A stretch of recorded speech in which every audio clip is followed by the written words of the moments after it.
Soft, ambient sounds, distant dripping water, the faint hum of electricity struggling to keep old lights alive. The voice is calm, deliberate, inviting the listener into a secret. If these stories touch your emotions, please like, share with everyone and subscribe to the channel. That is the most precious gift, giving me more motivation to continue telling stories. Now, close your eyes, relax. The story begins. Hello, everyone. My name is Thomas Reeves. For 15 years, I worked as a customs inspector. I spent countless hours uncovering secrets hidden in freight, contraband nestled inside antique furniture, narcotics stashed in industrial machinery, even endangered creatures smuggled inside decorative vases. My life was a routine of discovery and skepticism. But nothing in all those years prepared me for the horror that awaited me inside Warehouse 37. Warehouse 37 wasn't just any building. It was a relic from a different era, a century-old railway depot sitting at the edge of town, forgotten by time and swallowed by shadows. The brick walls were cracked and stained, windows so filthy they barely allowed daylight through. The air was thick, stale, as if the building itself was holding its breath, waiting for something. I had been sent to inventory the abandoned freight containers left behind after the collapse of Northeast Rail Transit, a company that had folded quietly years ago. The cargo was a graveyard of forgotten goods, some packed away decades earlier, collecting dust, cobwebs, and silence. The paperwork was a nightmare. Shipping manifests missing or incomplete. Ownership tangled in legal limbo. Customs declarations nowhere to be found. My supervisors called me because I was thorough. Maybe too thorough. The first time I turned the rusted key in the padlock, the door protested with a low groan, a sound not unlike a warning whispered through cracked bricks and peeling paint. The warehouse swallowed me whole with its cold, dim interior. Concrete floors cracked and stained, metal rafters looming like skeletal bones overhead, and rows upon rows of dust-covered containers fading into darkness. Fluorescent lights flickered sporadically, some dead and abandoned, others buzzing with desperate energy. Shadows draped the corners, thick and unmoving. I began my work, moving steadily from one container to another. Most held mundane relics of a forgotten age, outdated electronics, machine parts for long-defunct equipment, stacks of clothing that smelled like memories of lives long gone. The days bled into one another. Monotony crept in. But then, I saw them. Footprints. Heavy, deliberate, and impossible. They began at the warehouse's far wall and stretched nearly 8 feet along the corridor. Deep impressions in the concrete floor, as if someone wearing steel-toed boots had stomped across wet cement. But the concrete was decades old, hardened long before anyone could have left those marks. I knelt, running my fingers along the edges of the prints. The floor was solid, cold, unyielding. Yet the impressions remained. My mind raced for explanations. Could someone have forged these marks? But why? Why would anyone painstakingly carve footprints into concrete that old? The more I studied them, the more unsettled I became. Something about the prints felt wrong, like they belonged to something not quite human. Later that afternoon, I ran my metal detector over a stack of crates nearby. It beeped and chirped normally, detecting nails, hinges, and metal fragments as expected. But when I passed it over the floor near the footprints, the detector sang a different tune, a high-pitched, almost musical note that sent chills down my spine. I moved it back and forth, searching for the source. There was nothing visible. That night, the warehouse whispered. I thought I heard footsteps echoing in the distance. But no one was supposed to be there but me. The shadows seemed to stretch and lean toward me, alive and watching. I was no stranger to mystery. But this was something else. As the days passed, the footprints seemed to inch closer to the exit, as if whatever left them was trying to escape its long prison. And the air grew colder. The whispers louder. The darkness deeper. One night, I followed the prints to their end, only to discover a trapdoor concealed beneath a heap of crates. The wood was cold, slick with age. I hesitated, heart pounding in my chest like a warning drum. I pried it open, revealing a narrow tunnel descending into blackness, walls etched with symbols that pulsed faintly, alive with an otherworldly glow. From the depths, I heard voices, ancient, calling, beckoning in a language lost to time. I felt unseen eyes upon me. The warehouse was not just a building. It was a gateway. A prison. For something that should never have been locked away, something ancient, hungry, and waiting.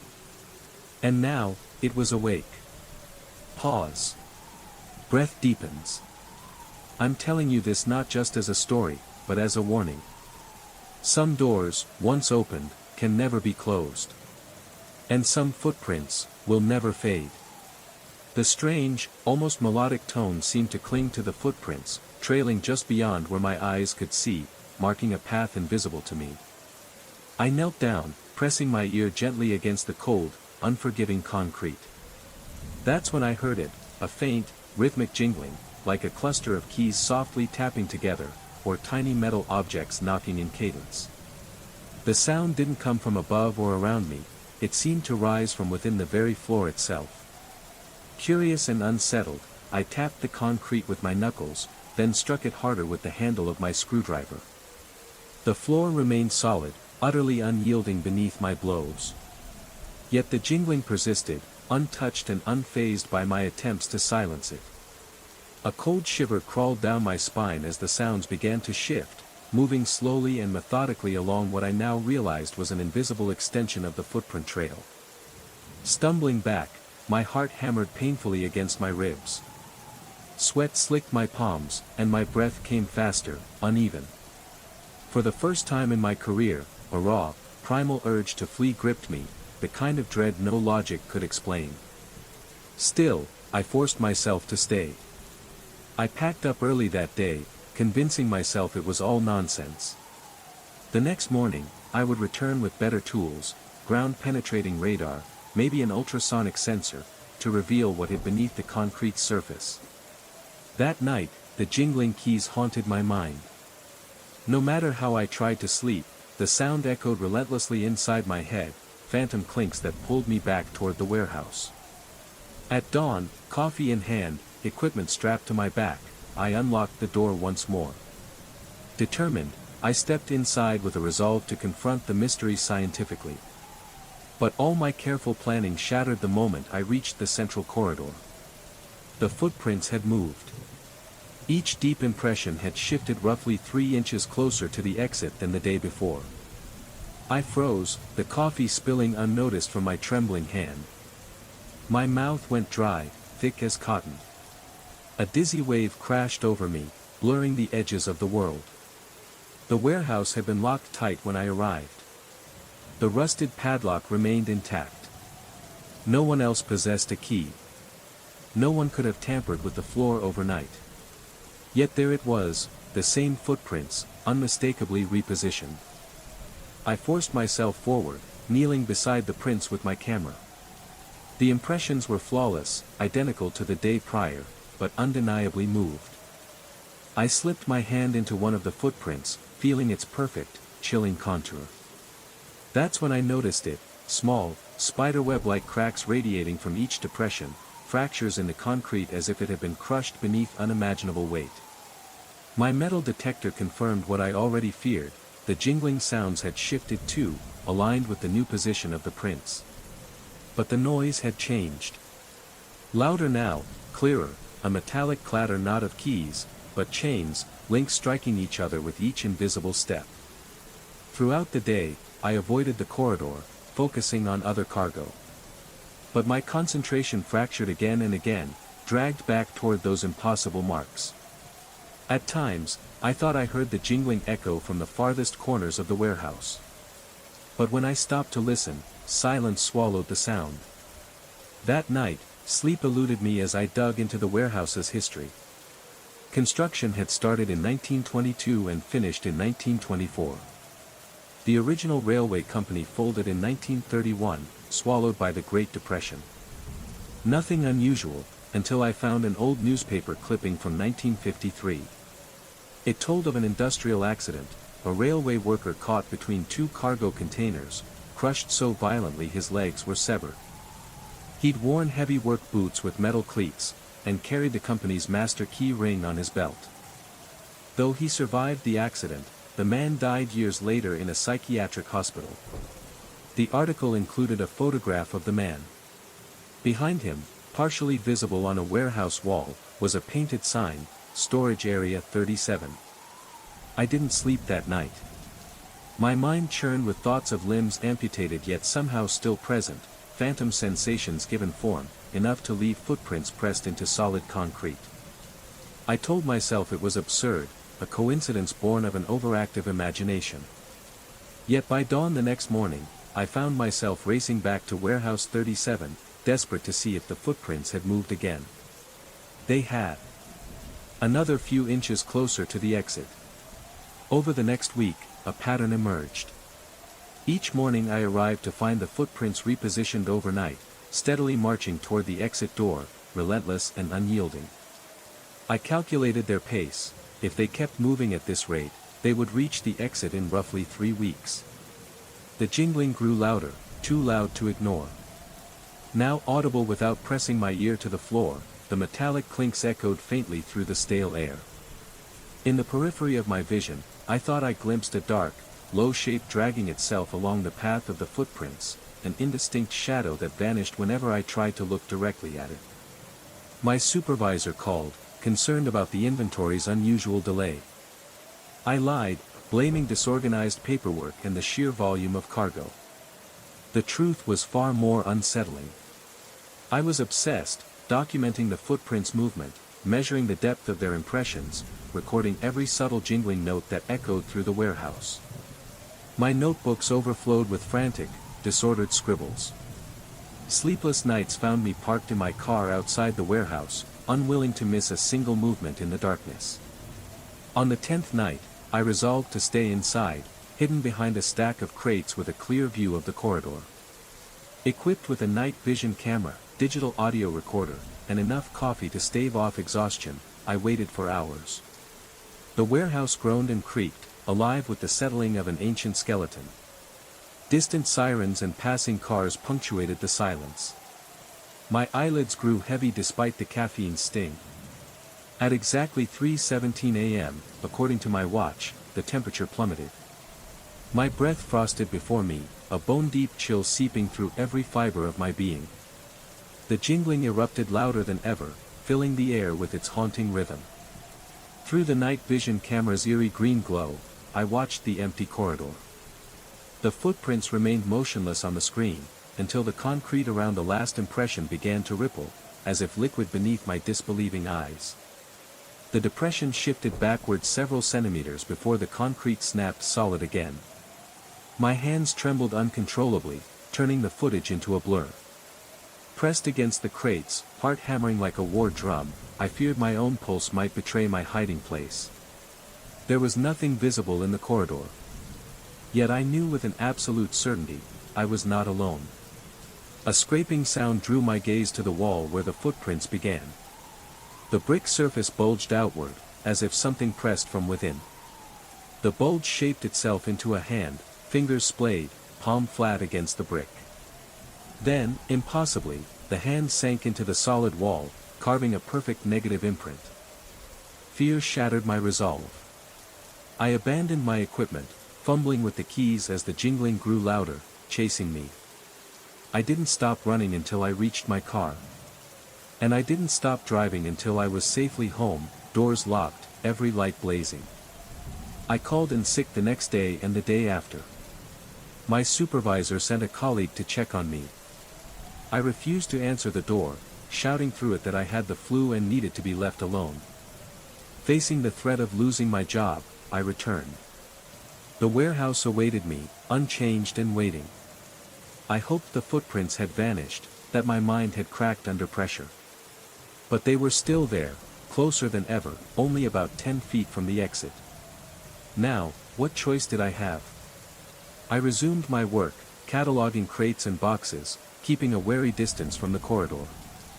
The jingling followed me everywhere, no longer confined to the footprints. Sometimes it came from directly behind me, stopping the moment I turned around. Other times, it echoed from inside the very crates I inspected, ceasing as soon as I opened them.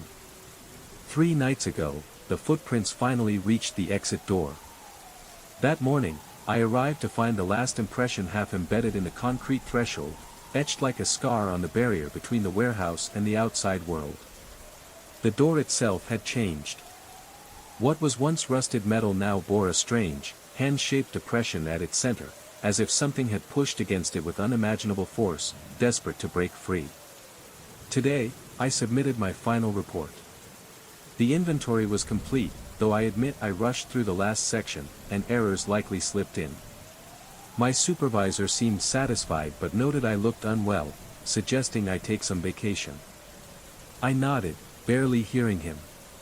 My mind remained fixed on Warehouse 37 and the terrible question, what would happen now that the footprints had crossed the threshold?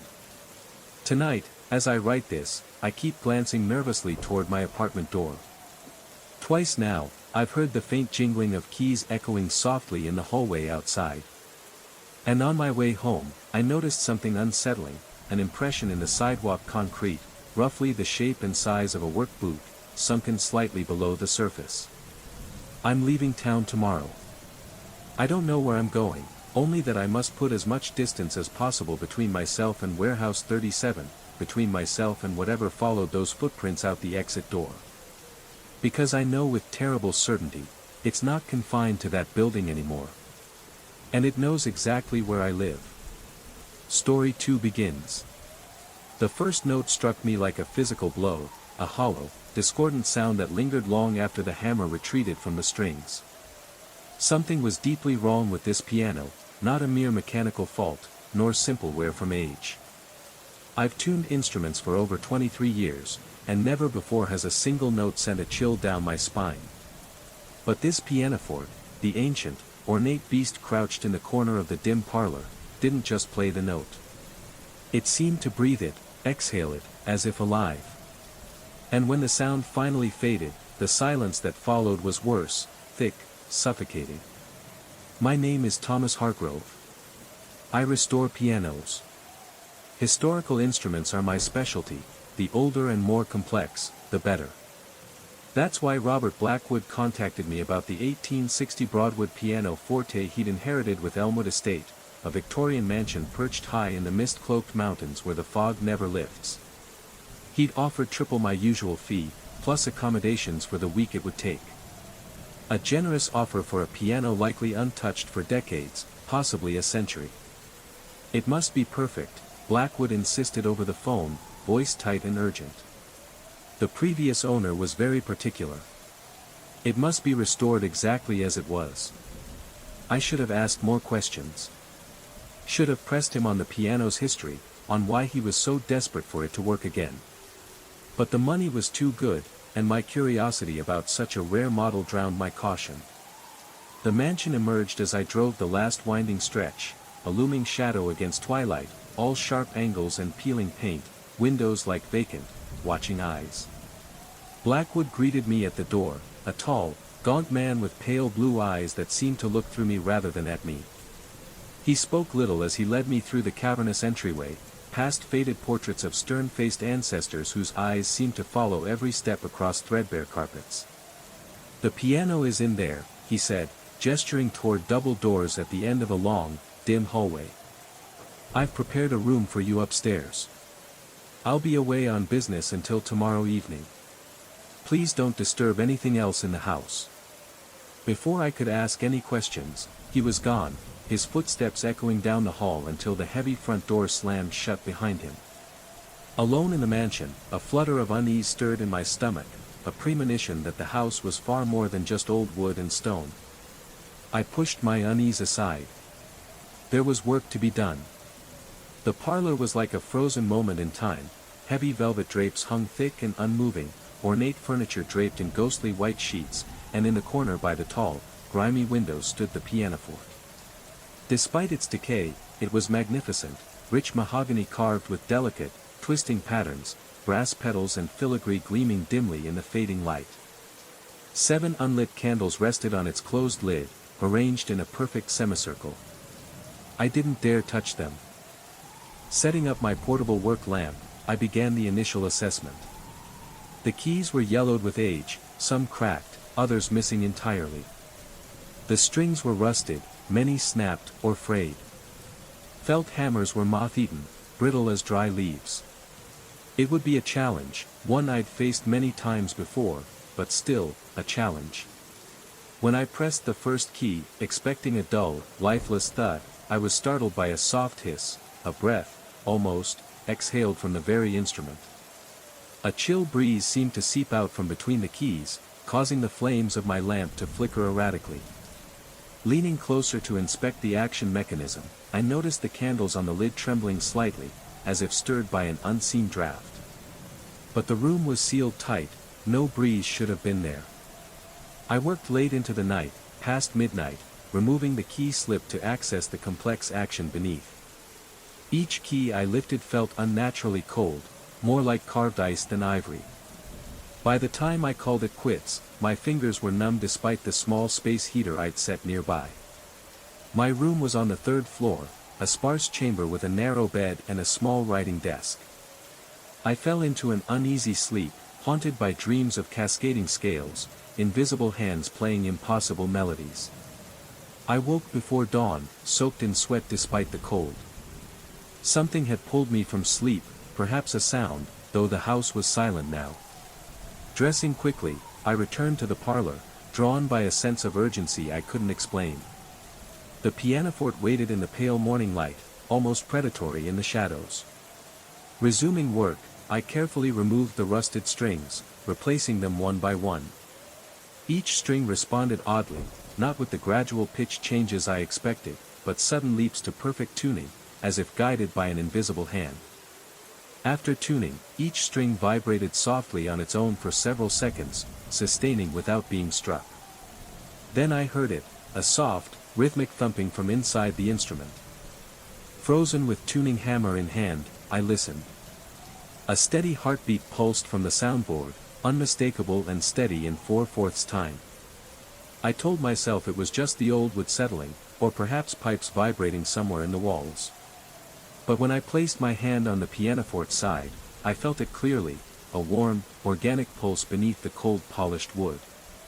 I stepped back, suddenly aware of how dry my mouth had become, how my own heart raced to match the instrument's rhythm. The 7 candles on the lid flickered, though the air was still, heavy with dust and the faint scent of beeswax. I forced myself to continue. As I worked on the bass strings, the thumping grew louder, more insistent. When I struck a low C to check my tuning, the note lingered, then slowly bent upward, rising to C sharp without any touch from me. I stumbled back, watching in disbelief as the hammers moved slightly on their own, as if pressed by phantom fingers. Panic rising, I fled down the long hallway to the front door. But the handle wouldn't budge. I pushed, pulled, even shoved my shoulder against the heavy oak, but it held fast, sealed by something stronger than mere locks. Desperation mounting, I tried every window, each immovable, as if the mansion itself refused my escape. Trapped, with nightfall approaching and darkness waiting beyond the walls, I returned to the parlor. Drawn by the soft, insistent melody now flowing from the pianoforte, a slow, melancholy tune I didn't recognize, whispered so faintly it might have been coming from another room entirely. But there was no one else in the house. And the hammers were still. I approached cautiously, every hair on my skin standing on end despite the sweat beading on my forehead. The melody grew, faint but steadily louder as I drew nearer. It wasn't the hammers striking the strings, no mechanical cause. The strings themselves vibrated on their own, producing a haunting composition that twisted inside my chest, tightening it with an inexplicable sorrow, as though the music itself mourned. I needed to understand. My rational mind clawed for explanations, resonance bouncing from some hidden chamber, an acoustic trick of the vast house, the ghosts of exhaustion distorting reality. Kneeling beside the instrument, I pressed my ear against its polished side. The music stopped abruptly. In its place came the heartbeat, louder now, steady and relentless. Then, from deep within the wooden chamber, a voice, or something like one, whispered. "You've brought me back. Now you must play." I recoiled, stumbling backward until my spine hit the wall. The 7 candles on the lid erupted into flame simultaneously, burning tall and straight. Their flickering light cast grotesque, shifting shadows across the parlor floor. The lid of the pianoforte began to rise slowly on its own, revealing the freshly strung interior, strings gleaming like surgical sutures, taut and gleaming in the candlelight. My legs trembled uncontrollably as I tried to retreat to the door. But it slammed shut before I could reach it. The temperature plummeted suddenly. My breath clouded in the icy air that pressed against my skin. The heartbeat grew louder and faster, resonating through the wood, which seemed to expand and contract like a living chest. Blackwood had said the previous owner was particular about his instruments. He'd said it must be exactly as it was. What he hadn't said was why. Hours passed with me huddled in a corner of the parlor. I watched as the pianoforte occasionally played short fragments of music, never a complete piece, just fleeting, haunting phrases, as if the instrument struggled to remember a long-forgotten composition. The candles burned steadily, their flames never dwindling, dancing in perfect synchronization with the music. As twilight deepened beyond the tall windows, I heard footsteps in the hallway. Blackwood had returned. I rushed to the parlor door, pounding and shouting for help. The footsteps paused outside. His voice came calm, detached. "I can't let you out, not until the restoration is complete. The maestro needs his instrument," he explained quietly. "He's been waiting so long, trapped in silence." Blackwood revealed his grandfather had promised to maintain the instrument, but after his death, the promise was broken, until now. I demanded answers, my voice breaking under fear. Blackwood's response chilled me deeper than the icy air. The maestro was a brilliant composer, but his true genius was in binding his consciousness beyond death. He crafted this pianoforte himself, embedding it with materials I'm not allowed to name. Before death claimed him, he performed a ritual, binding himself to the instrument. Over decades, the piano deteriorated, weakening that bond. Now, it must be restored, to continue his work. He needs a conductor. Blackwood's voice faded as he stepped away. Someone with the right hands. He chose you, Mr. Hargrove. Your reputation precedes you. Left alone with the increasingly alive instrument, horror rooted me as keys began to depress themselves, playing complex chord progressions. The heartbeat synchronized perfectly with my own racing pulse. Cold air stirred from between the keys, carrying the scent of decay, and something metallic, like old blood. I had to finish. It was the only way out. With trembling hands, I resumed work, installing strings, adjusting the action. Each section I completed seemed to strengthen the invisible presence filling the room, growing more insistent, more alive. The temperature kept dropping relentlessly, until frost etched delicate ice crystals onto the inside of the tall windows. My fingers moved mechanically, guided by a mixture of terror and a fragile hope, that finishing this cursed restoration might be my only way out. As I tuned the final string, the high A at the keyboard's upper end, the entire pianoforte shuddered violently beneath my hands. The candles flared wildly, their flames licking upward, nearly reaching the ceiling in fiery tongues. The wooden case of the pianoforte expanded and contracted rapidly, breathing like a living creature gasping for air, desperate to survive. Then, silence, complete, absolute, fell over the room.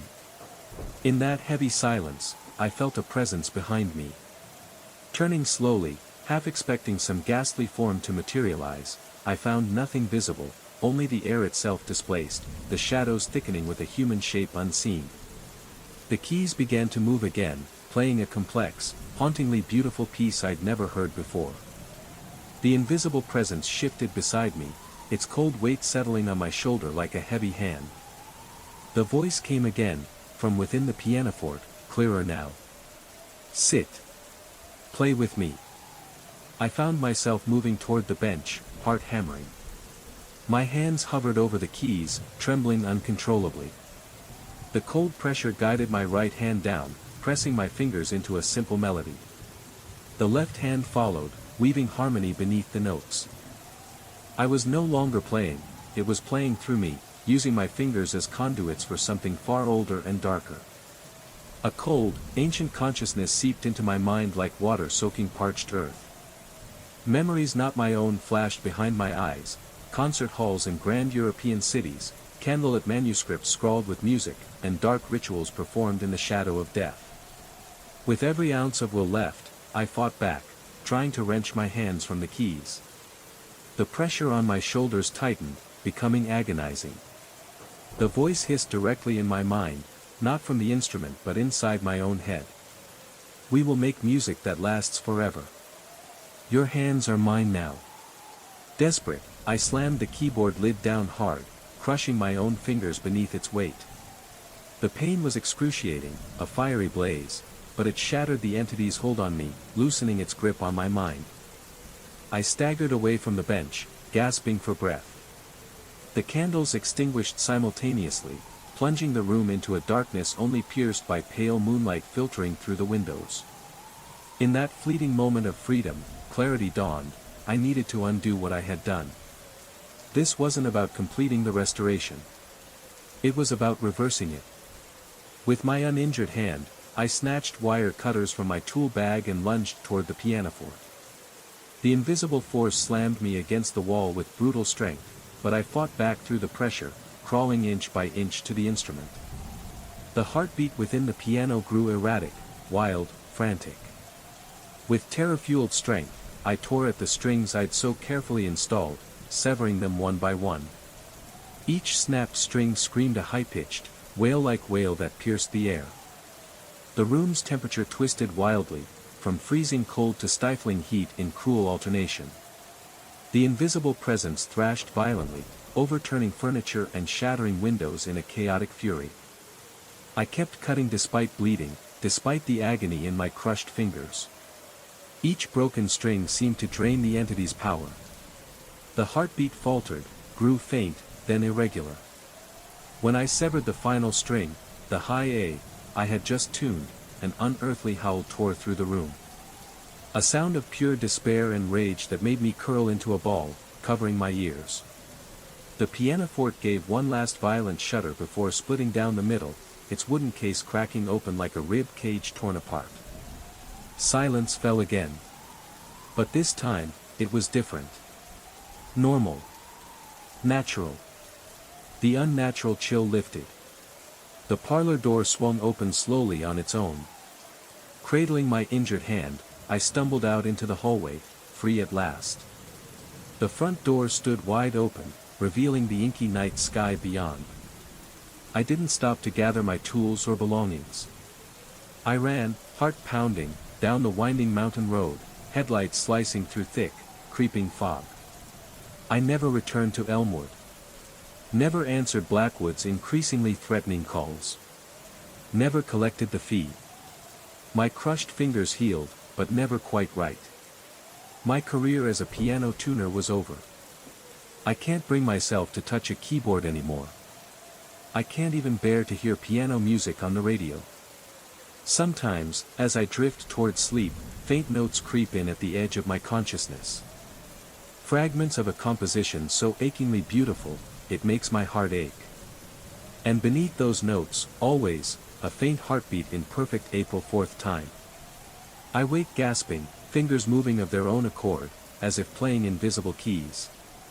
Though I've moved 3 times since that night, small things keep appearing out of place in my apartment.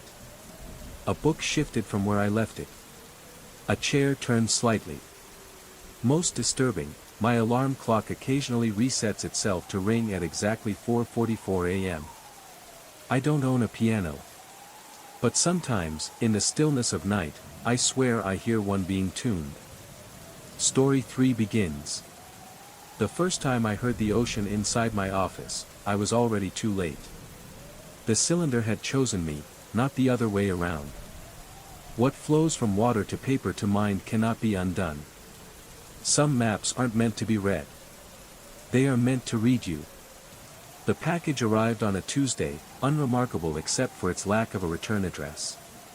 A weathered cardboard box containing a brass cylinder about 18 inches long, wrapped in sailcloth so brittle it crumbled at the touch.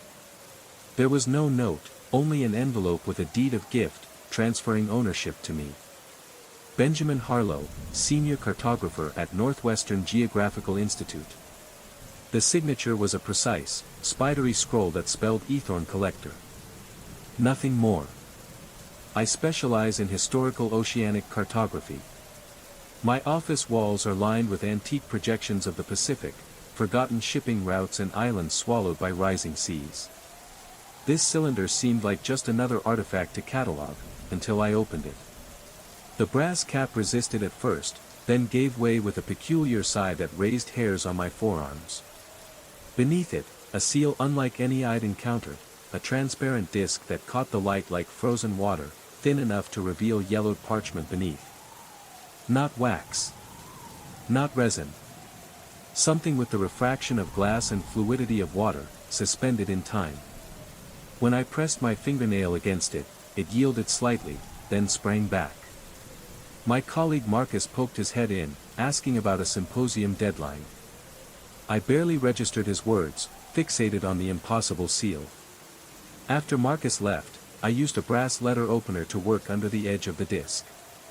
It parted with a soft, liquid sound, like water receding from sand. The parchment slid out onto my desk with a whispering rustle. The map before me was exquisite, hand-drawn in sepia ink on parchment impossibly soft beneath my fingers. At first glance, it appeared to be a standard maritime chart of the South Pacific, circa mid-19th century. Judging by the projection style. But as I leaned closer, adjusting my glasses, something shifted beneath my gaze. A small crescent-shaped island began to elongate, as if it were breathing. I blinked, blaming I strain. Then it happened again. The coastline pulsed, stretched by a millimeter, then contracted. My heartbeat quickened. I forced myself to look away, then back. This time, I didn't blink. The island's southern peninsula visibly stretched, like watching continental drift in real time. Sweat beaded at my temples. 20 years studying maps, and never had I experienced anything so vivid, so alive. I reached for my phone to capture the anomaly, but the screen showed only ordinary parchment, no movement, no pulsation. Through the camera lens, the map was perfectly still, as if frozen in time. A wave of dizziness washed over me, and I set the fragile parchment down carefully before heading to the small adjoining bathroom to splash cold water on my face. Returning to my desk, a chill ran through me. The brass cylinder had somehow rotated 180 degrees on its own. More troubling, the water-glass disc seal I was certain I had broken was now perfectly intact, as if untouched by time or human hands. Approaching cautiously, I lifted the cylinder to examine it. The seal gleamed unblemished under the flickering office light. When I slowly rotated the tube, a sound emerged, soft, distant waves breaking on a forgotten shore. The hairs on the back of my neck prickled as I carefully used my brass letter opener once again to breach the seal. It parted with the same aqueous sigh, as if releasing a held breath beneath the surface. This time, a different map slid out, one depicting a stretch of coastline I did not immediately recognize. Though the cartographic style was familiar, the landforms were alien, unfamiliar to any chart I'd studied. Tiny notations lined the shore, inscribed in meticulous, minuscule handwriting. Retrieving my magnifying glass, I bent closer. Where the drowned walk at midnight here, the tide runs backward. Entry point. Spring tide. New moon. My mouth went dry. These were not mere navigational notes. They resembled warnings. Instructions. As I swept the magnifier across the parchment, I noticed the ink wasn't sepia at all. It was a deep rusty red-brown, glinting faintly with a metallic sheen beneath the overhead fluorescence. The lights flickered momentarily, then steadied. When I looked back, the map had shifted. A small archipelago, absent moments before, now dotted the western edge of the chart. My hands trembled violently. Breathing became shallow and rapid. Carefully, I rolled the map back into the cylinder, marveling that my fingertips left no trace. No oils. No impressions. It was as if the parchment existed just slightly out of phase with the world around me. Replacing the brass cap, I heard the sound again, the gentle retreat of water flowing over pebbles. I slid the cylinder into my desk drawer, locking it tightly, the key warm in my palm. That night, sleep eluded me. My apartment felt suffocating, air thick and salty despite the open windows. At nearly 3 in the morning, I surrendered to insomnia and returned to the office. I told myself I needed to catalog the artifact properly before presenting it to the Institute's conservation team. The security guard nodded as I signed in, commenting on my dedication. If only he knew the truth, that my drive wasn't scholarly passion, but a darker obsession. My hands shook as I unlocked the door to my office. The first thing that hit me was the smell, brine and decay, like a tidal flat at low ebb. My desk lamp illuminated a strange sight. Dozens of tiny droplets, perfectly spherical and transparent, like miniature glass beads, were arranged across my desktop in a precise pattern. They caught the light like dewdrops, but when I hesitantly touched one, it didn't roll or merge with its neighbors. They were solid, cool to the touch, yet appeared liquid, suspended between states. The drawer where I'd locked the cylinder remained secured, the key still in my pocket. But the droplets formed what was unmistakably a coordinate grid. At each intersection sat one of these glassy water beads. Tracing the lines connecting them, the pattern revealed the outline of an island chain I'd never seen on any chart.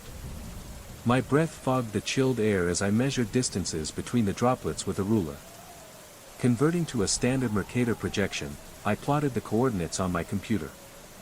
According to every satellite image and database, these points marked open ocean between New Zealand and Antarctica, a notorious stretch of the Southern Ocean devoid of land.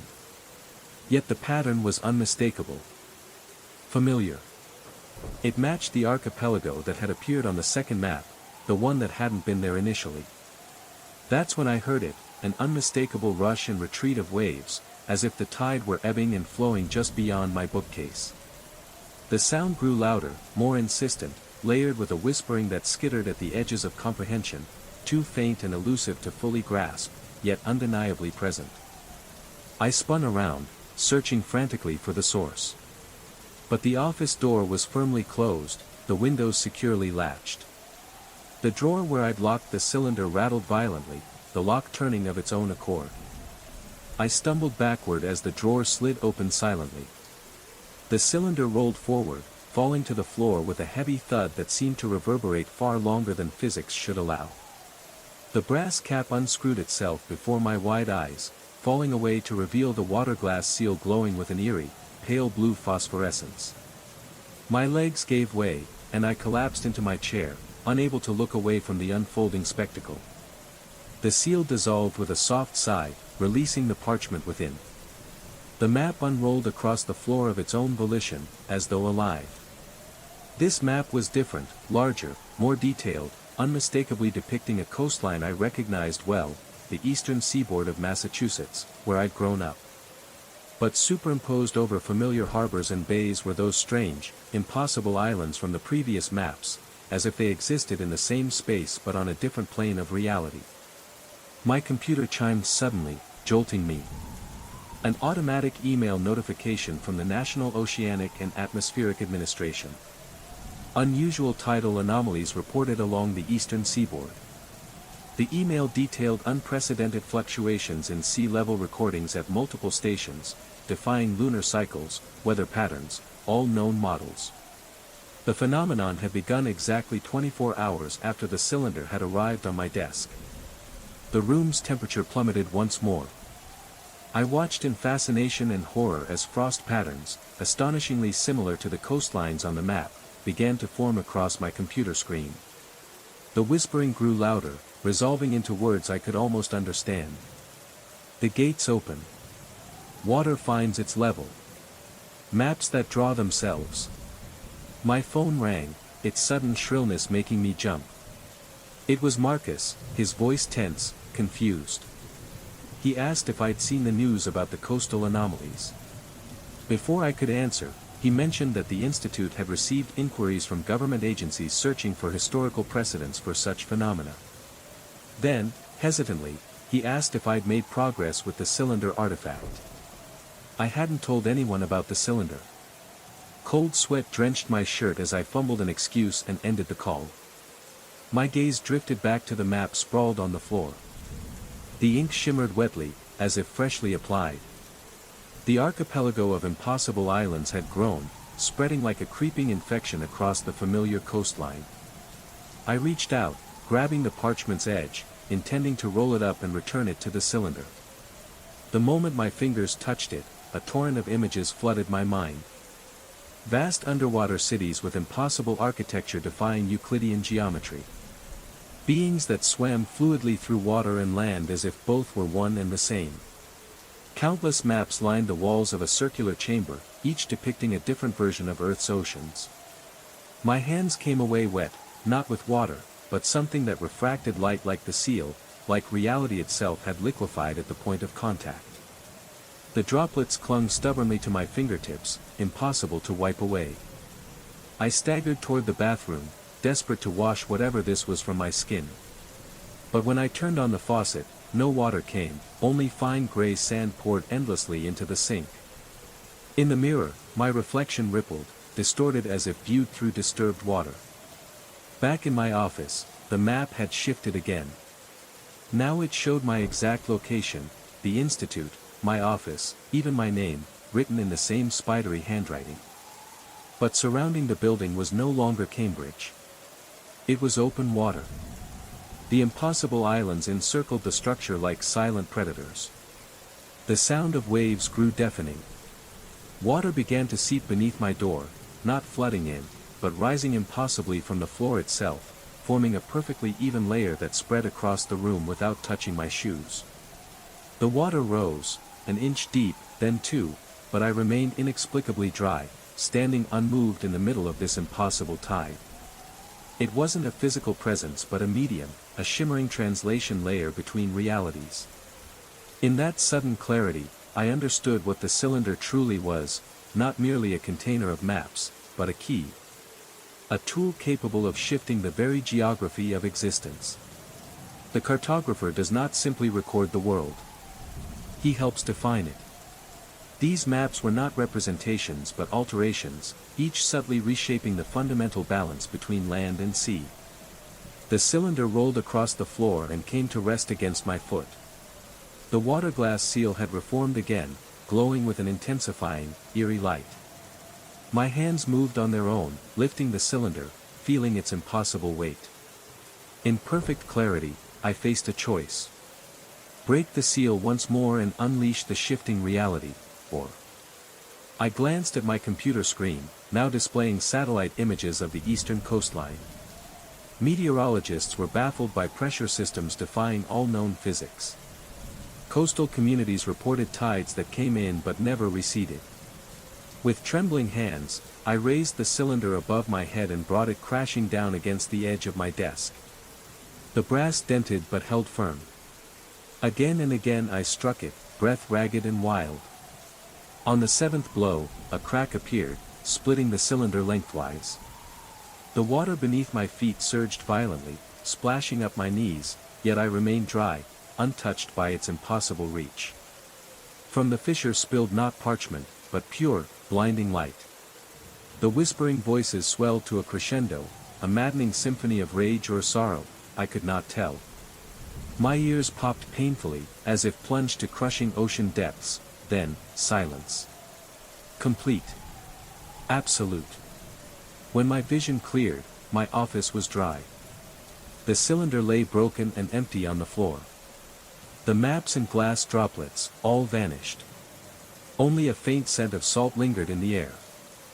I checked every scientific database, every maritime report. The coastal anomalies ceased at the very moment I destroyed the cylinder.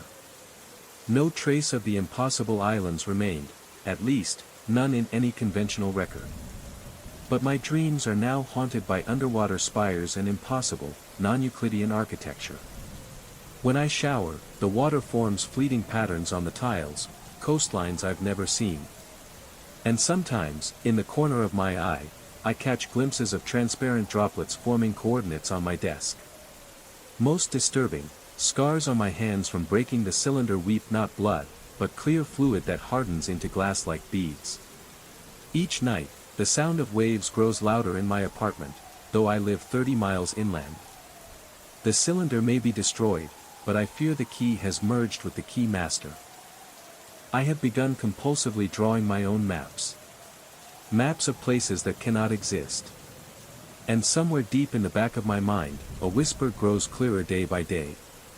The map is not the territory. The map creates the territory. And the water always finds its level. Story 4 begins. The first time I saw the water moving upward, I convinced myself it was a trick of the light. The fluorescent tubes in the third-level subterranean garage had always flickered unpredictably, casting strange, dancing shadows across the polished concrete floor. But when I crouched to watch a puddle shrink from the bottom up, droplets lifting off its surface as if gravity had suddenly reversed, a cold dread wrapped itself tightly around my spine. My phone's camera captured what my mind refused to process, a fine mist swirling clockwise around luxury vehicles, making chrome logos and license plates glow with a phosphorescence that should not exist 3 stories underground. As property manager of the Obsidian, Milwaukee's most exclusive underground condominium complex, I dealt with flooding, electrical failures, and occasionally disgruntled residents. But nothing had prepared me for what was happening on the lowest parking level. The humidity sensors had malfunctioned 2 days prior, displaying negative readings that maintenance dismissed as faulty equipment. Being thorough was my reputation, the very reason I'd been hired to oversee this $200 million subterranean marvel. So when strange reports came in, I went down alone at 2 a.m. to investigate. Now, I wished I hadn't. My breath billowed in dense clouds as the air turned suddenly frigid. I moved cautiously between rows of gleaming BMWs, Teslas, and Maseratis. The concrete pillars pulsed in my peripheral vision, as if breathing in time with the swirling mist that clung to the ground like living smoke. The security cameras had recorded the phenomenon for 3 nights straight, but footage was dismissed as digital glitches or lens condensation. Those explanations rang hollow as I watched a puddle begin lifting, drop by impossibly precise drop, toward the ceiling. Maintenance had reported strange noises from the ventilation system, metallic clicks and low resonant hums, but nothing like the sound now filling my ears. A wet, crackling static, like ice fracturing across a frozen lake. Each ascending droplet snapped sharply against the fluorescent tubes overhead, raindrops hitting hot metal in reverse. I raised my phone to capture the scene, but the screen went instantly black. Battery was at 87% just moments ago. A viscous bead of sweat rolled down my neck as I stowed the useless device and tried to still my wildly beating heart. The elevators were 50 yards away, past 3 rows of cars and the electrical substation powering this level. Just walk. Don't run. There has to be a logical explanation. My shoes squeaked against the concrete, each step echoing unnaturally through the cavernous garage. The Obsidian's revolutionary dampening system was touted to isolate each floor from vibration and sound. Yet every footfall reverberated as though the entire structure expanded with my steps. Then I saw them. Footprints forming on the dry concrete ahead, not from a living person. They appeared from nowhere, materializing as if an invisible presence was approaching. Wet impressions shimmered under harsh fluorescent light. Perfect heel-to-toe prints, halting exactly 12 feet from where I stood, frozen in time. A cold sweat broke across my forehead as my throat constricted tight. Logic screamed for answers. Water seeping up through cracks. Bizarre pressure fluctuations. An elaborate prank by disgruntled residents unhappy with rising fees. None explained the footprints drying from bottom to top, just like the puddles. The garage had 5 emergency exits, each leading to fortified stairwells designed to withstand everything short of nuclear assault. The nearest was behind me, about 30 yards away. I backed away slowly from the vanishing footprints. My peripheral vision caught flickers of movement among the luxury vehicles. The mist thickened, coiling like ghostly tendrils around side mirrors and antenna bases.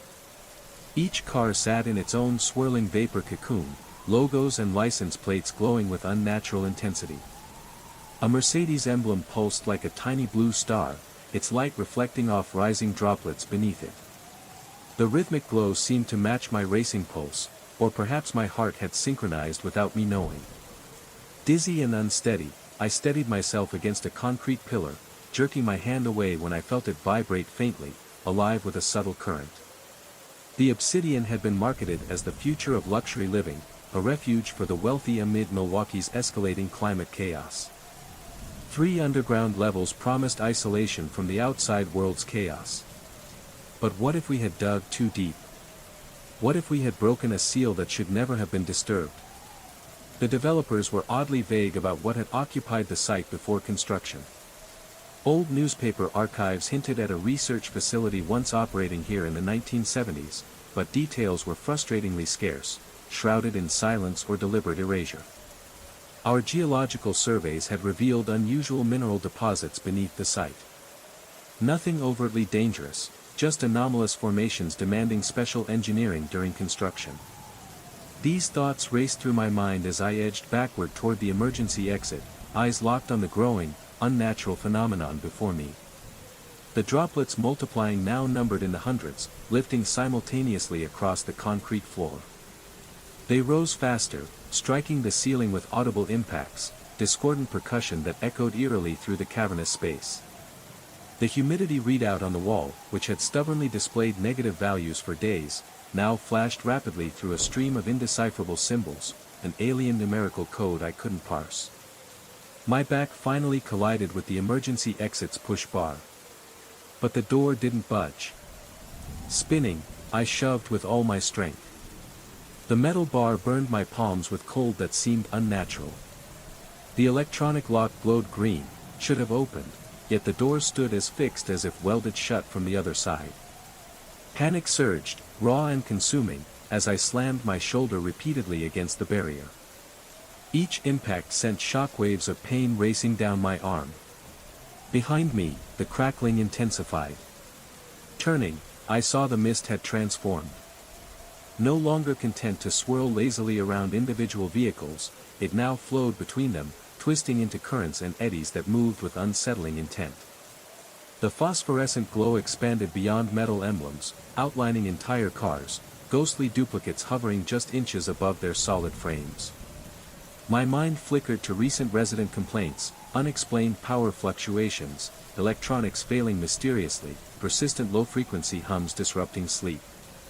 Management blamed the aging city power grid and promised additional filters. We had dismissed reports of disorientation and memory lapses as the natural effects of the residents' advanced age. The average Obsidian dweller was over 60, wealthy enough to afford our astronomical fees. What if their symptoms were real? The third subterranean level had always been colder than the floors above, a fact engineers attributed to proximity to the water table. After residents complained about condensation on their vehicles, extra dehumidifiers were installed. Last week, those units failed spectacularly, their circuits fused beyond repair, baffling the maintenance crew. Another emergency exit lay on the garage's far side. I pushed off the locked door and cautiously moved along the perimeter, back pressed to the cold concrete wall. The mist parted before me like a living thing, forming a corridor both inviting and threatening. My legs trembled with each step, muscles tensed for flight even as I forced deliberate movement. Overhead, fluorescent tubes shifted color, the sterile white bleeding slowly into a pale, spectral blue reminiscent of deep glacial ice. The temperature dropped further. My breath formed thick clouds with every exhale. The concrete floor no longer felt solid beneath my feet. Each step yielded faintly, like walking over a delicate membrane rather than engineered stone. Nearly at the garage's midpoint, I heard it, a low, resonant tone vibrating deep within my chest cavity. Not mechanical, not electronic. Something vast and organic. The sound pulsed in perfect sync with the glowing emblems blinking like beacons in the darkening space. My phone vibrated in my pocket, impossible, given its dead battery. I pulled it out. The screen glowed with the same alien symbols now streaming on the humidity sensor. Without my touch, the camera activated. Its lens focused on the garage's center, where the mist now coalesced into a perfect cylinder, rising from floor to ceiling like a portal between worlds. Against every instinct for self-preservation, I found myself moving forward. Not by choice. My legs carried me as if pulled by unseen hands, drawn inevitably toward the misty core. The swirling fog parted around me, cold tendrils brushing against my face with the silk-like texture of wet velvet. The garage lights dimmed further, fading into shadows, until only the phosphorescent glow from the vehicle emblems remained. Their pulses intensified with every step I took, a slow, hypnotic rhythm that matched the beat of my rising terror. At the garage's heart, directly beneath the main ventilation shaft, the concrete floor had transformed. What was once solid rippled like a pond's surface, concentric circles expanding outward from a central point beneath my feet. Yet the floor remained solid, an impossible contradiction my mind struggled to comprehend. The air pressure shifted abruptly. My ears popped painfully as a vacuum seemed to form in the space around me. The droplets accelerated, no longer isolated beads, but continuous streams flowing upward with increasing force. My hair stood on end, not from static, but as if gravity itself had reversed, pulling me upward. In that moment, I understood, or rather, my terrified mind grasped at an explanation. The boundary between our world and something else had thinned here. Whether due to the site's unique mineral composition, the specific excavation depth, or some cosmic alignment beyond human understanding. The obsidian had been built atop a juncture where physical laws became malleable. The residents' complaints suddenly made horrifying sense. Memory lapses, disorientation, persistent fatigue, all symptoms of inhabiting a space where reality was unstable. We had dismissed the elderly woman who claimed her late husband appeared at her bedside, his form a luminous mist. Another resident reported waking to find his bedroom mirror reflected a version of his condo, architecturally identical, but composed of blue-black stone that seemed to absorb light itself. My phone's screen flashed unexpectedly. The incomprehensible symbols now rearranged into recognizable, yet still meaningless, patterns. Yet some deeper part of me responded, a primal recognition that sent waves of cold dread cascading through my body. These were not glitches. They were attempts at communication. Something was reaching through. The cylinder of mist began narrowing at its center, constricting like an hourglass or the pupil of a titanic eye adjusting to light. Within the narrowing darkness gathered, not mere absence of light, but a void far more fundamental. An emptiness suggesting the absence of everything our reality contained. My body trembled violently, not from cold, but from the proximity of something beyond comprehension. Primitive survival instinct screamed to flee. But my muscles betrayed me. I stood frozen as the darkness took form. Not solid.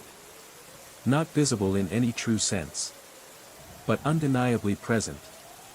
It unfurled like a flower crafted from negative space, each petal extending outward before folding back in impossible geometries. The movement wove patterns painful to behold, angles that defied three-dimensional space, overlapping and intersecting in impossible ways. My vision blurred, tears streaming unbidden down my cheeks. My brain fought desperately to shield itself from the unholy spectacle.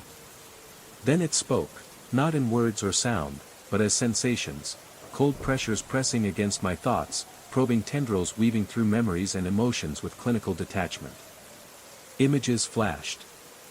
The obsidian's foundation being poured atop strange mineral formations.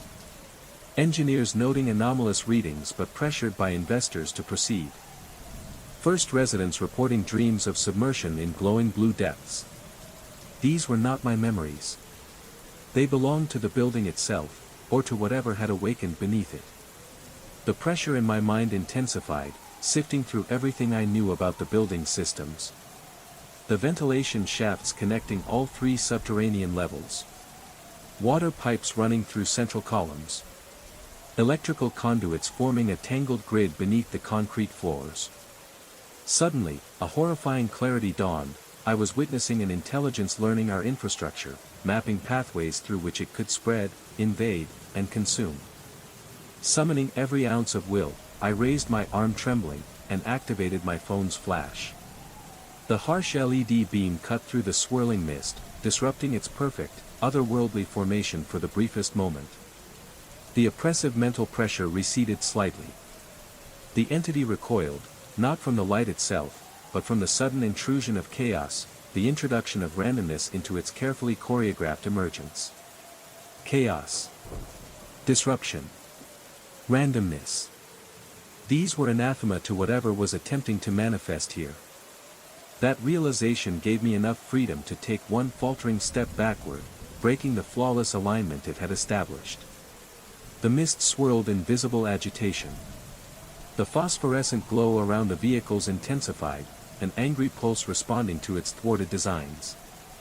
I recalled the building's emergency protocols, especially the fire suppression system. The third subterranean garage used a high-pressure water mist system rather than traditional sprinklers. More effective for vehicle fires. Less damaging to the luxury cars it protected. The control panel sat near the electrical substation, 20 yards away. Each step away felt easier than the last, as though its grip weakened with distance or its focus had shifted elsewhere.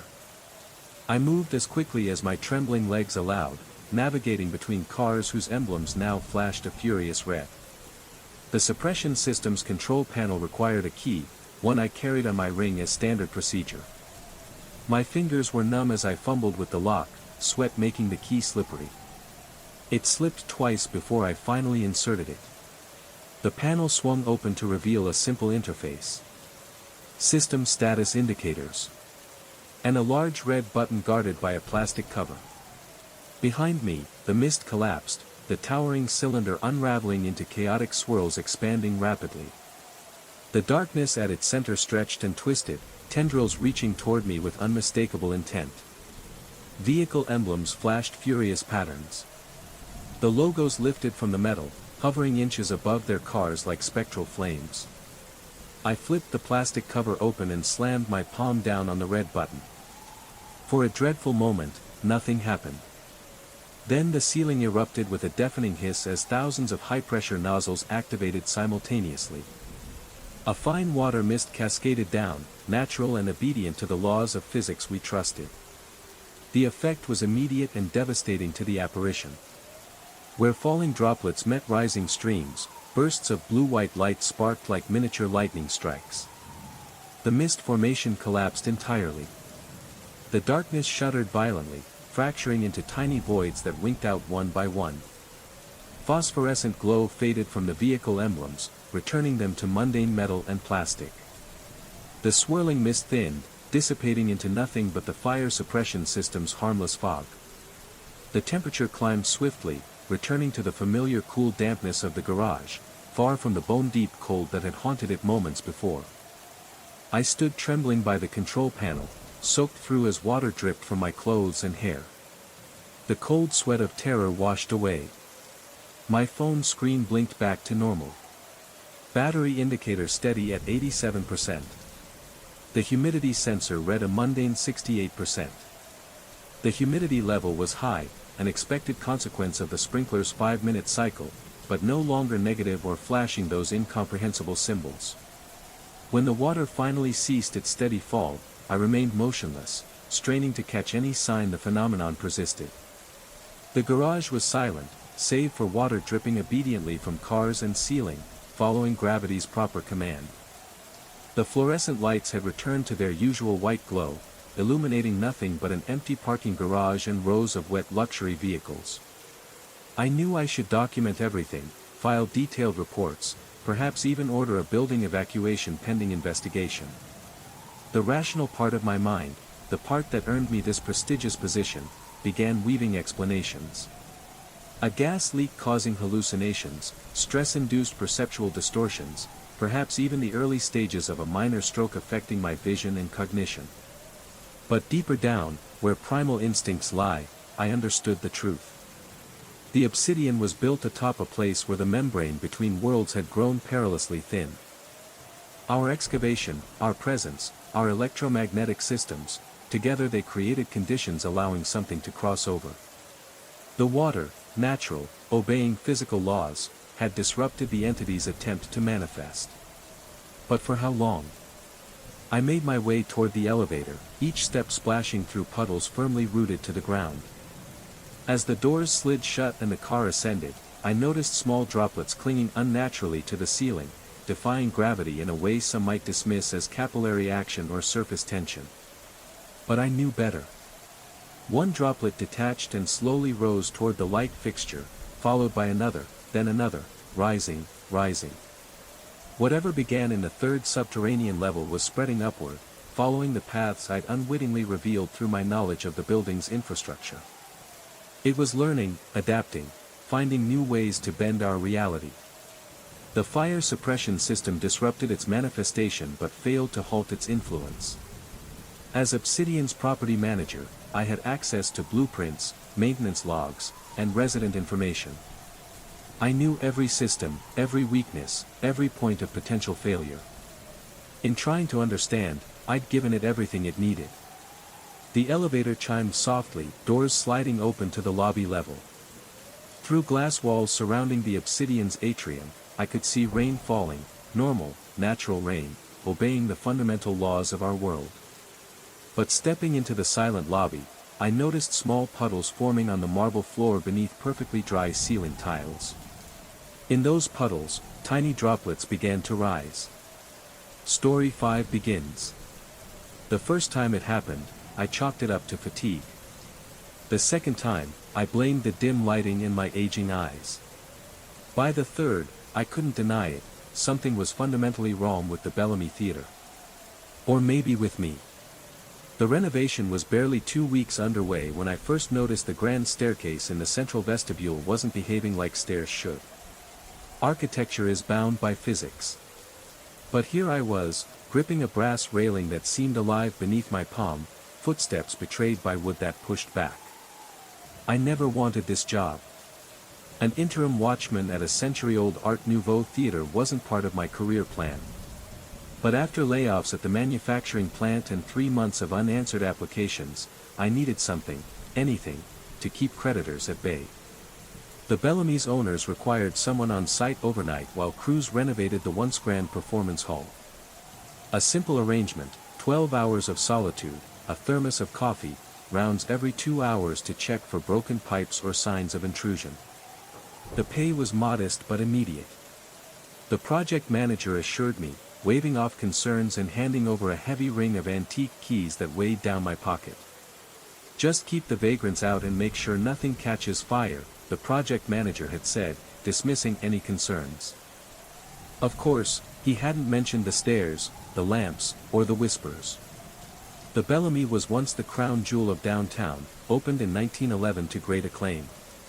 Opera companies and vaudeville acts had graced its stage before its slow decline, becoming a second-run movie house, and finally closing 20 years ago. Its facade still held stubborn elegance, sinuous metal details weaving around stained glass that caught the afternoon light like liquid fire. Artistic flourishes from an era when form dared to challenge function. Inside, decades of neglect had transformed grandeur into decay. Peeling gilt, water-stained plaster, and the lingering, stubborn smell of mildew no industrial cleaner could mask. My first week passed uneventfully. I patrolled with my flashlight, documented minor issues for the day crew, and spent quiet hours reading paperbacks in the manager's office. I avoided the theater's auditorium, with its gaping stage and rows of seats shrouded in drop-cloths, like patient ghosts waiting for an audience that would never arrive. The place felt melancholy but ordinary. I was even beginning to appreciate the solitude after years on a noisy factory floor. Then came Monday of the second week. I was making my 2 a.m. rounds when I decided to check the upper balcony where workers had been reinforcing railings. I approached the central staircase, a sweeping wooden curve dominating the vestibule, and began my ascent. 6 steps up, a strange sensation overtook me. Despite climbing, I felt a subtle resistance, as if walking against an invisible current. My legs grew unreasonably heavy. The handrail beneath my palms seemed to glide the wrong way, giving the distinct impression I was descending while climbing. Vertigo seized me. I stopped, closed my eyes, and took deep breaths. When I opened them, I was somehow 2 steps lower than before. I attributed it to poor lighting and pressed on, gripping the railing tighter. The sensation intensified. The stair tread seemed to push against my feet with a gentle centrifugal force, like a reversed escalator. My heart pounded as I struggled upward against a resistance that should not exist. After what felt like climbing 20 steps, far more than the actual number, I reached the mezzanine level. Sweating and disoriented, I told myself it was an inner ear problem, perhaps the start of a viral infection. I even made a doctor's appointment for the following week. Yet when I descended an hour later, new impossibilities awaited. The stairs, which had fought my ascent, now seemed eager to accelerate my descent. Each step down was slightly shorter than the last, creating a sickening sensation of falling far beyond the actual distance. By the time I expected to reach the ground floor, I was convinced I'd descended well into some non-existent basement level. Panic bloomed in my chest until I looked back up the staircase, only to find myself exactly at the vestibule level where I'd started. No subterranean depths, just the ordinary ground floor.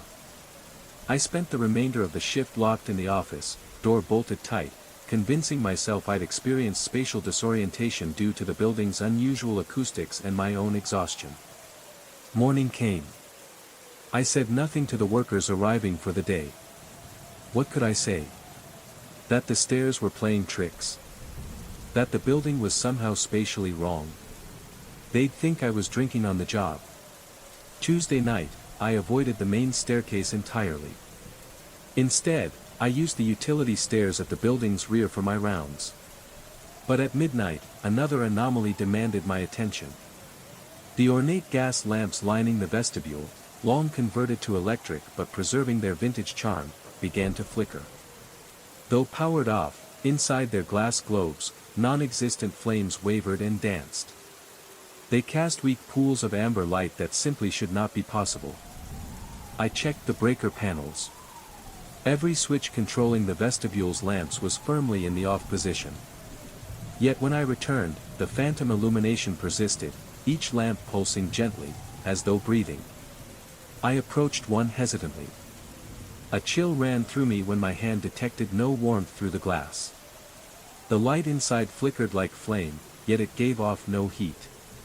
Trembling, I unscrewed one globe, expecting the light to vanish. But the glow remained, now floating freely in the air, uncontained. An impossible fire burning without fuel or container. I stumbled back, knocking over a stack of paint cans. The clatter echoed through the hollow building, distorted and muffled, like sound filtered through water. Then I heard it, the humming. It wasn't mechanical. Not the ancient boiler groaning in the basement, nor the temporary generators outside. It was melodic, almost vocal, an eerie tuneless drone emanating from the very walls themselves. I followed it instinctively, my flashlight beam slicing through dust-laden air, guiding me toward the auditorium, the one place I'd been avoiding without realizing it. The massive double doors were unlocked, though I was certain I had secured them earlier. They swung open silently at my touch, revealing the cavernous space beyond.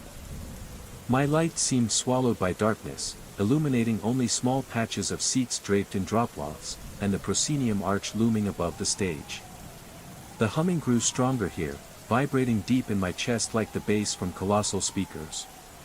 I called out, voice thin and uncertain. "Is anyone here?" The humming paused briefly, then resumed at a slightly higher pitch.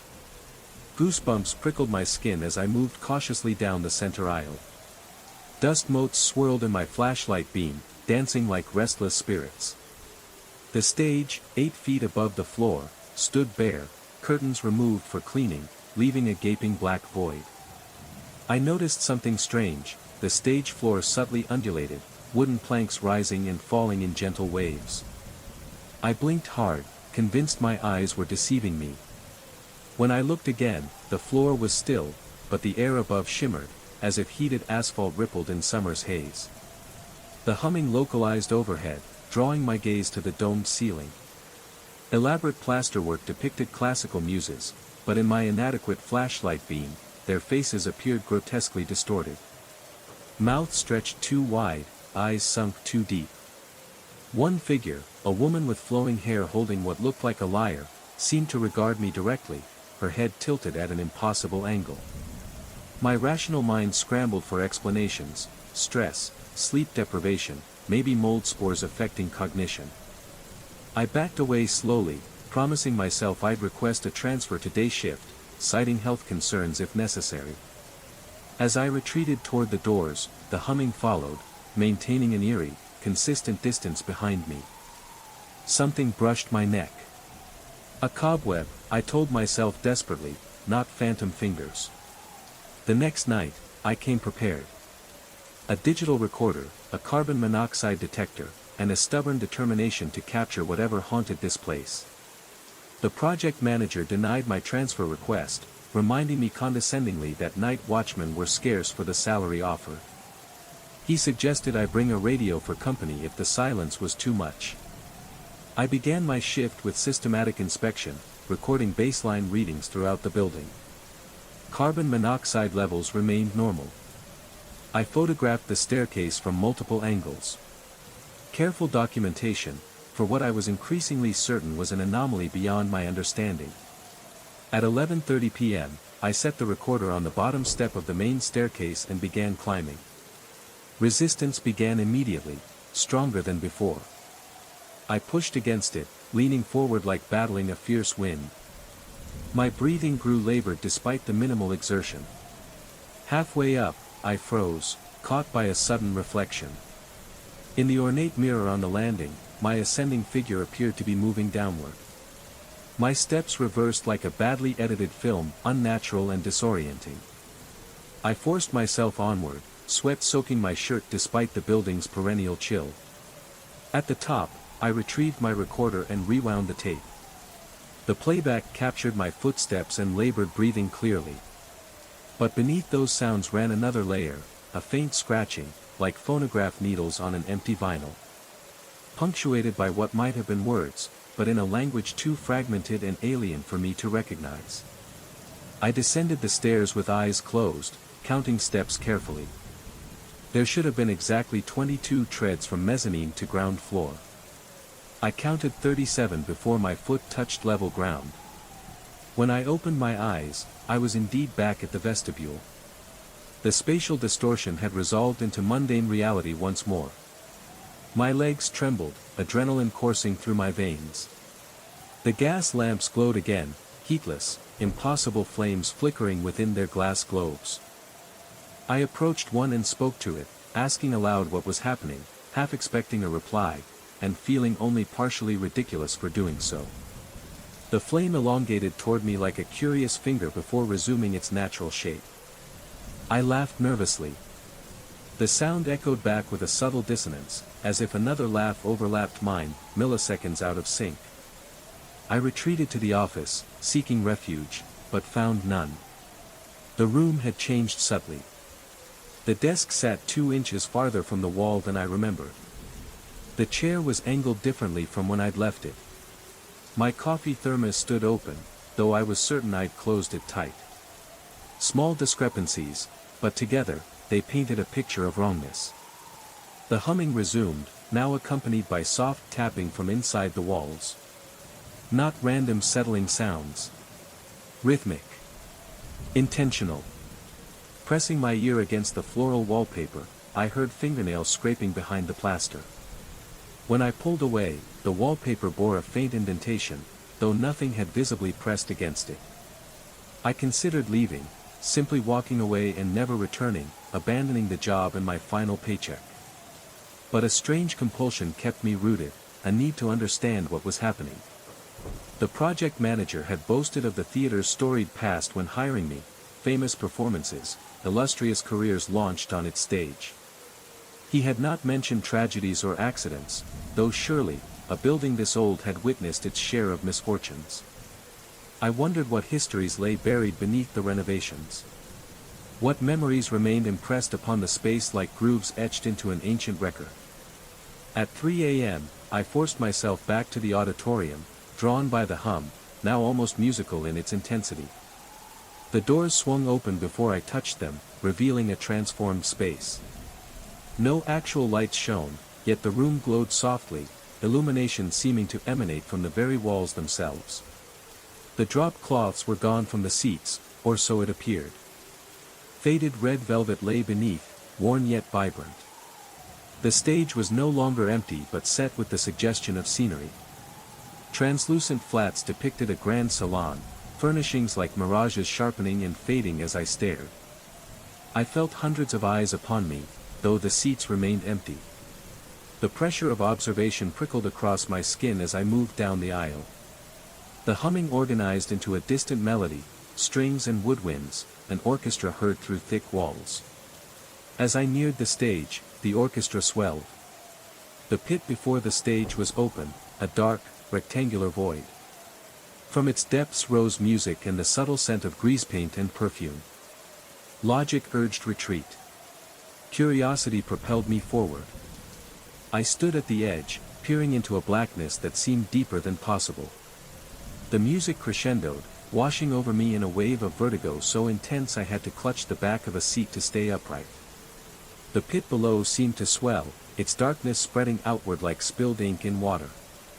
Within that abyssal blackness, shadows moved with purpose, no longer random flickers, but deliberate choreography. Figures performing for an audience unseen by me, their movements ghostly yet precise. The seat beneath my hand warmed suddenly, as though just vacated. Startled, I yanked my fingers away, heart pounding fiercely as I backed toward the exit. The music followed, shifting into a discordant, urgent tone.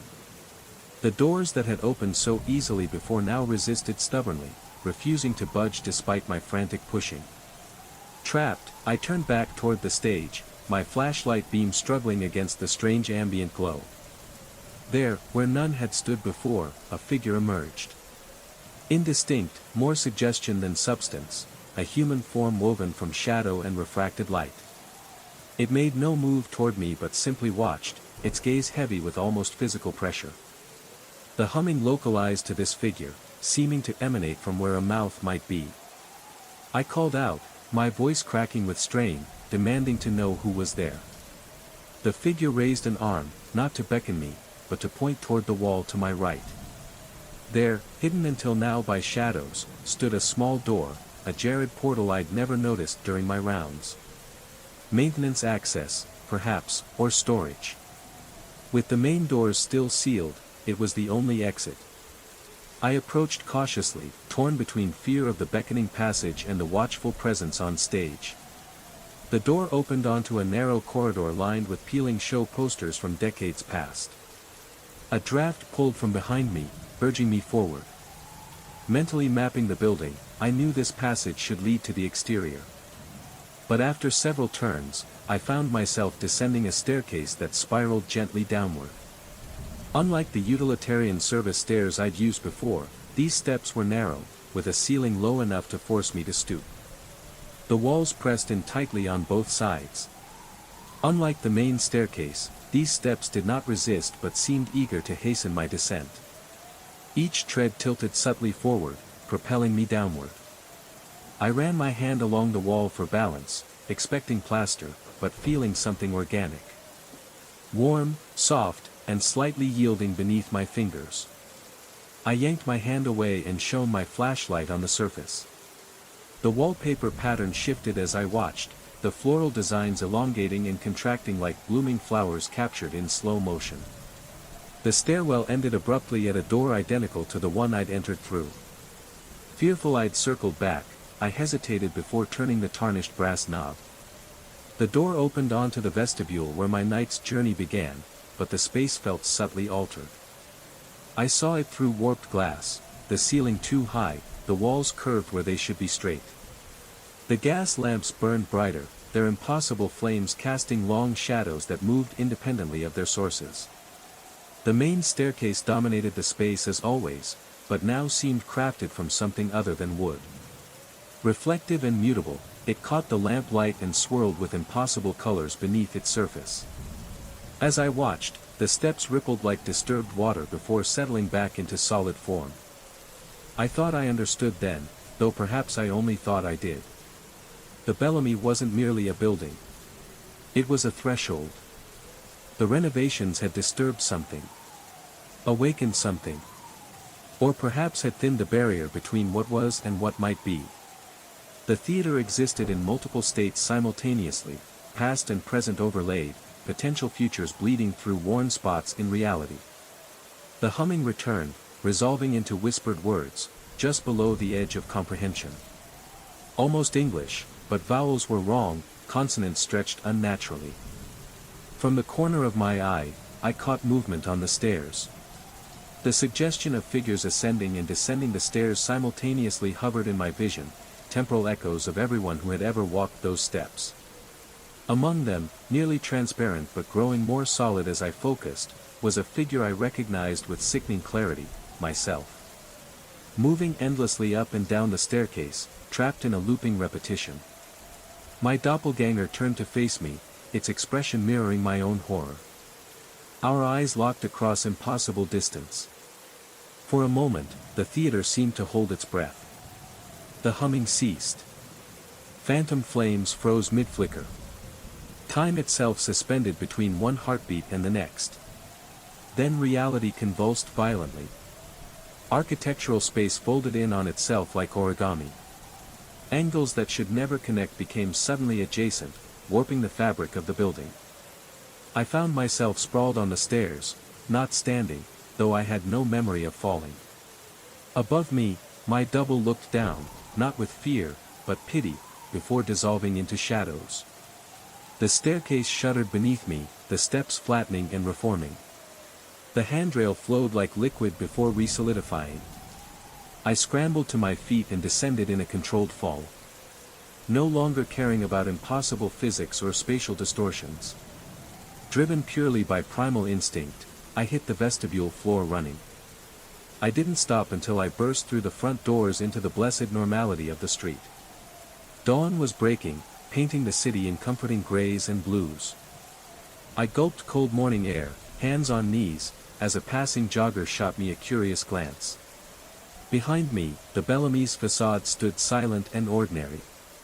Early sunlight gleamed on its stained glass accents. I never returned for my final paycheck, or the paperback I'd left in the office.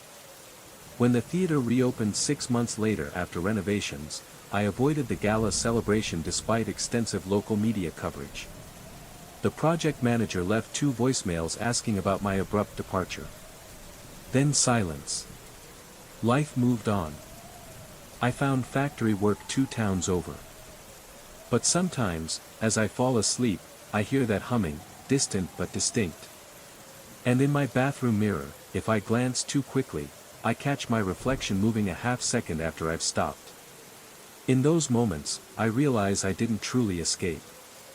I merely extended the threshold. The Bellamy released me, but it kept something in exchange. Some fragment of myself still ascending and descending those impossible stairs. Trapped in the overlap between what is and what cannot be. And sometimes, I feel it calling, that missing piece, home. Story 6 begins. The first time I saw them, I convinced myself it was fatigue, the mind's way of filling empty spaces with familiar shapes. But empty spaces aren't supposed to move. Empty spaces don't track your movements. And they certainly don't breathe. My name is Daniel Mercer, curator of contemporary photography at the Wexler Museum of Visual Arts. When the board approved my proposal for Reflections photography in the digital age, I was ecstatic. 3 months of work culminating in what would be the most innovative exhibition of my career. The museum's newly renovated West Wing featured a remarkable chamber, walls lined with polished metal panels the architect called living mirrors. The space was meant to create infinite reflections of the artwork, allowing viewers to experience photography from countless perspectives simultaneously. That was the theory, anyway. I arrived early on a Monday, 2 weeks before opening night. The installation team had finished mounting the panels over the weekend. I was eager to begin arranging the collection. Morning light streamed through the skylight, dancing across the metal surfaces. Except the surfaces weren't reflecting anything. Instead of the expected mirror finish, the walls appeared flat and matte gray. I approached a panel, running my fingers across its cold, perfectly smooth surface. It absorbed all light like some impossible material. I called maintenance immediately. The head technician arrived within minutes, his face contorting with confusion as he examined the panels. He insisted the panels had been reflective during installation, brilliantly mirrored surfaces requiring careful handling to avoid fingerprints. We checked the manufacturer's specifications, confirming the panels were aircraft-grade aluminum with a mirror finish. The technician muttered something about molecular structure changes being impossible without extreme heat. His eyes avoided mine, clearly unsettled by what he was seeing, or rather, not seeing. After he left, promising to consult the manufacturer, I remained in the gallery, attempting to work around this unexpected development. Perhaps the matte finish could serve the exhibition concept in a different way. I began testing various lighting configurations, plotting the placement of each piece. As afternoon faded to evening, I found myself alone in the museum, most staff having left hours before. The security guard had made his rounds, nodding respectfully before informing me he'd be stationed at the front desk if needed. I preferred working in solitude, especially when planning exhibition layouts. Testing dramatic lighting effects on photographs required complete darkness between adjustments. I switched off the overhead lights, plunging the gallery into blackness so complete I couldn't see my hand before my face. I waited for my eyes to adjust before activating the first spotlight. That's when I saw it. A brief flicker in my peripheral vision, like a camera flash. I turned quickly, but found only darkness. I attributed it to retinal afterimages and continued working. Then it happened again. A silent burst of light, leaving no illumination, yet somehow registering in my vision. I stood motionless, waiting. A third flash, and this time, I made out a shape within it. A negative image like an old photographic plate, revealing what appeared to be a human silhouette. It lasted only a fraction of a second before dissolving into darkness. My heart rate accelerated, cold sweat forming at my temples. I tried convincing myself it was an optical illusion, a trick of sensory deprivation. I fumbled for my phone and activated its flashlight. The beam cut through the darkness, revealing nothing unusual. Breathing deeply to calm my racing pulse, I resumed working, refusing to acknowledge what I'd seen. Over the next hour, the phenomenon intensified. Flashes appeared with increasing frequency, each revealing more detailed negative images. People walking slowly through the darkness, their forms rendered in stark white against black, like photographic negatives frozen in air. They moved in paths circling my position, never approaching directly, never moving away. My hands trembled as I activated the main lighting system. The gallery flooded with light. The images vanished instantly. I stood there, heart hammering against my ribs, mouth dry. Trying to rationalize what I'd witnessed. Sleep deprivation, stress, overwork, anything preferable to the reality my senses registered. I recalled the thermal imaging camera in my office, part of a planned infrared photography display. Perhaps it could detect abnormalities in the gallery. I retrieved it, hands still shaking slightly, and began scanning the room. The display showed normal temperature readings until I pointed it at the area where I'd seen the flashes. There, unmistakably, were heat signatures. Human-shaped thermal imprints moving in circular patterns despite the room's emptiness. My throat constricted, swallowing became difficult. I tracked these heat signatures as they orbited the room, always maintaining distance but clearly aware of my presence. They adjusted their paths whenever I moved, keeping consistent relative spacing. I needed documentation, evidence that I wasn't hallucinating. I set up a tripod, mounting both a standard digital camera and the thermal imager side by side, programming them for simultaneous exposures every 10 seconds. After positioning them to cover most of the gallery, I shut off the lights. The flashes returned immediately. With each burst, I glimpsed more figures. No longer mere silhouettes, faces emerged. Expressionless, eyes wide and hollow, mouths slightly parted as if frozen mid-breath. They moved with deliberate slowness, their paths weaving complex, almost ritualistic patterns. My skin prickled, each hair standing on end as a pervasive cold settled over the room. My breath became visible in faint clouds. The temperature dropped at least 15 degrees in minutes, defying the building's climate controls. 30 minutes felt like hours as I waited in that frozen silence. I reactivated the lights and reviewed the camera footage. The digital camera revealed nothing unusual, just empty gallery spaces. But the thermal imager told a different story. Each frame revealed heat signatures moving in precise choreographed patterns around the spots where I'd stood. Most disturbing were moments when several forms converged. Their thermal intensities flared as if communicating or transferring energy. I downloaded the images to my laptop, hands trembling so violently I mistyped my password twice. The security guard stopped by, noticing my distress. I fabricated an excuse about deadline pressure. Something prevented me from sharing what I'd witnessed. A primal instinct warning that speaking the phenomenon aloud would somehow empower it. After the guard left, I scrutinized the thermal images more carefully. The patterns weren't random. The figures traced shapes on the floor. Shapes corresponding exactly to the layout I'd planned for the exhibition. They knew precisely where each photograph would be placed, weeks before installation. A shock of ice ran through my veins. Whatever these entities were, they anticipated my intentions, perhaps even influenced them.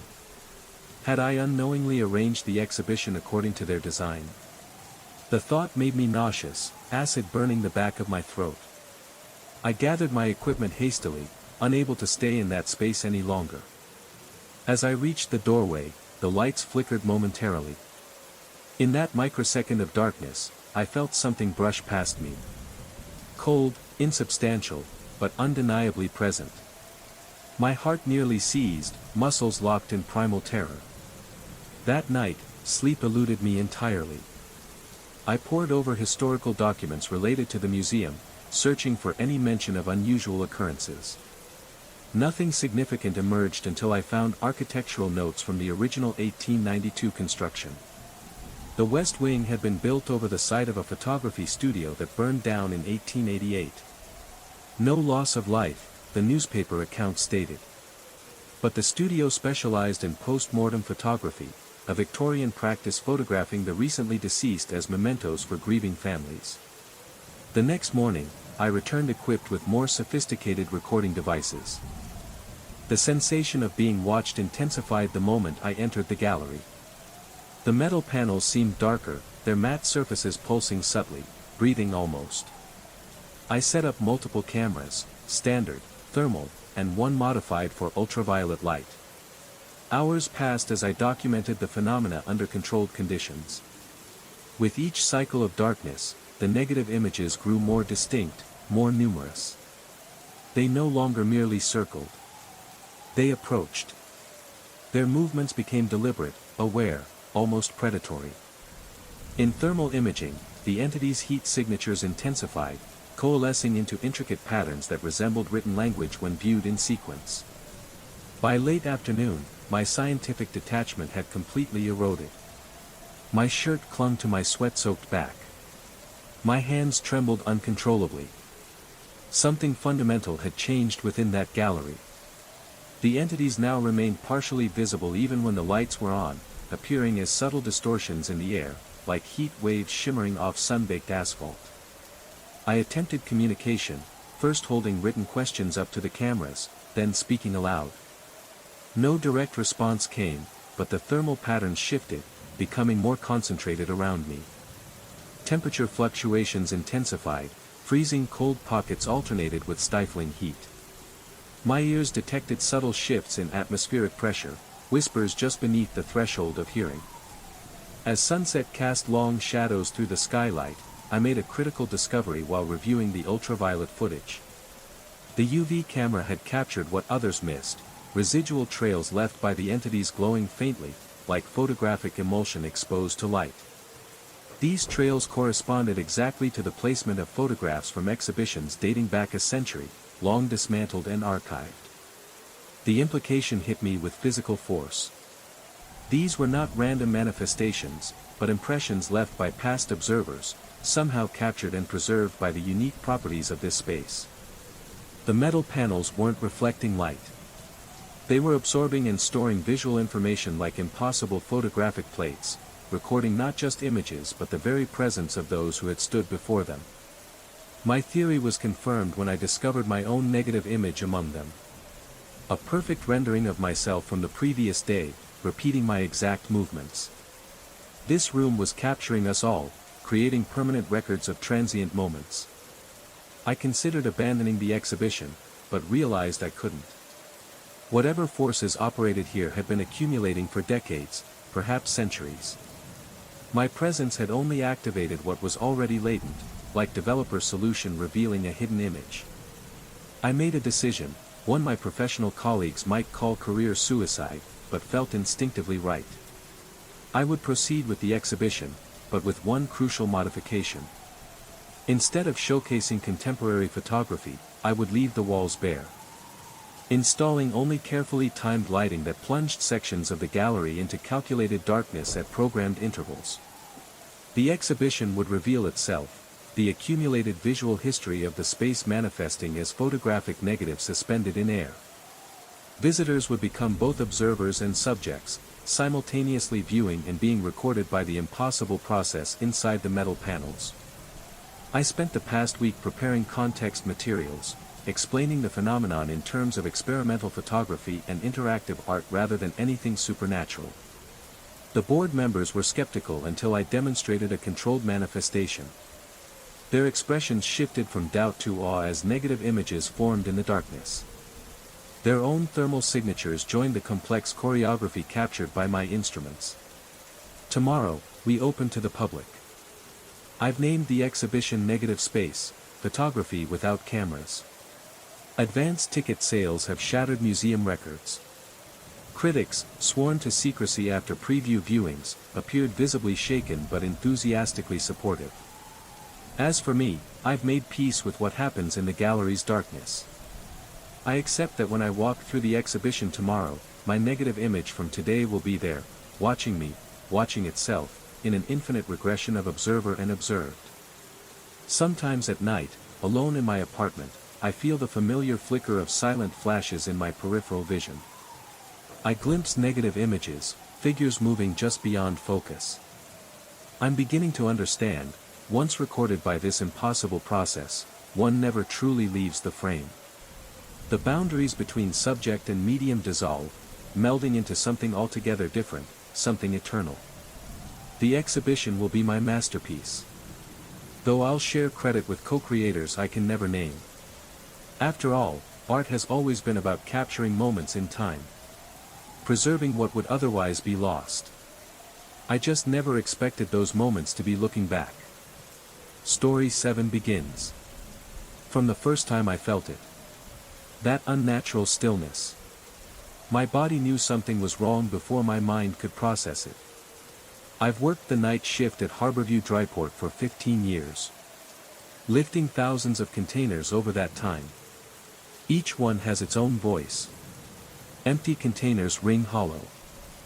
Full ones produce a dense thud of contained mass. But container number 4872B in Yard 4 was silent. Not quiet, silent. As if the sound itself had been consumed by whatever lurked inside. That was 3 weeks ago.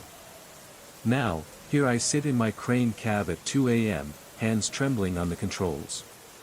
Wondering how much longer before whatever's growing in those containers decides it's done waiting. My name's Marcus Reed. For 15 years, Harborview Dryport was as mundane as any job could be. The rhythm of the port became my heartbeat. The mechanical growl of engines. Warning beeps of reversing vehicles. Metallic groans of containers being hoisted and stacked. I could tell the weight of a container just by how the crane responded. Simple existence. Predictable. Then everything changed on April 18th. The shipment from overseas arrived at Yard 4, 28 containers. All listed as empty returns. Standard procedure is to stack empties in the back lots. But something felt off from the moment they arrived. The manifest said each should weigh about 2.2 tons empty. But my instruments showed readings between 8 and 9 tons each. I reported the discrepancy to my supervisor, Marshall. He shrugged it off as calibration error and told me to keep working. That night, I had to relocate 3 containers to make space for incoming shipment. The first I lifted, container SH4872B, produced that unnatural silence I mentioned. Every container makes noise when suspended. Physics. Metal cracks, contents shift, echoes reverberate inside hollow spaces. But this one, nothing. As if it swallowed all sound. The hairs on my arms stood up. My mouth went dry. 15 years experience told me something was fundamentally wrong. I lowered the container and radioed Marshall. Trying to keep my voice steady, I explained what happened. He responded with irritation, reminded me of our tight schedule, suggested I was imagining things. It was nearly 3 a.m. I should have insisted, should have refused. Instead, I finished the shift, moving all 3 containers, trying to ignore the unnatural weight and that awful consuming silence. Next day, I arrived early to inspect the containers in daylight. Security guard Ramirez gave me an odd look when I explained. He mentioned night patrol reported strange malfunctions near Yard 4. Radios producing static, flashlights dimming, watches stopping. Maintenance found no equipment faults. I approached the containers. They were standard corrugated steel painted faded blue of the shipping line. But in direct sunlight, something was off. The color shifted slightly when viewed from different angles, like an oil slick on water. I blinked. For a split second, I could swear the doors changed to a pearlescent opalescent hue. Drinking in surrounding light rather than reflecting it. My throat constricted. Sweat beaded on my forehead despite cool morning air. Impossible. Containers don't change color. I was exhausted, working too many night shifts, eyes playing tricks. I approached container 4872B and placed my palm flat against its surface. The metal felt wrong, not cold as steel should be in morning air. Room temperature, as if insulated from the outside world. There was something else. A barely perceptible vibration, like a giant motor running at a frequency so low it was more felt than heard. I pulled out my phone to document it. But the screen flickered and died as I approached the container. Stepping back 10 feet, the device powered back on. Battery suddenly showed 20%, despite being fully charged when I arrived. Over the following week, I observed the containers whenever I could. Electronic devices malfunctioned in proximity, so I documented everything in a notebook. The vibrations continued, growing stronger at night. Standing near the containers after dark, I felt the rhythmic thrumming through the soles of my boots.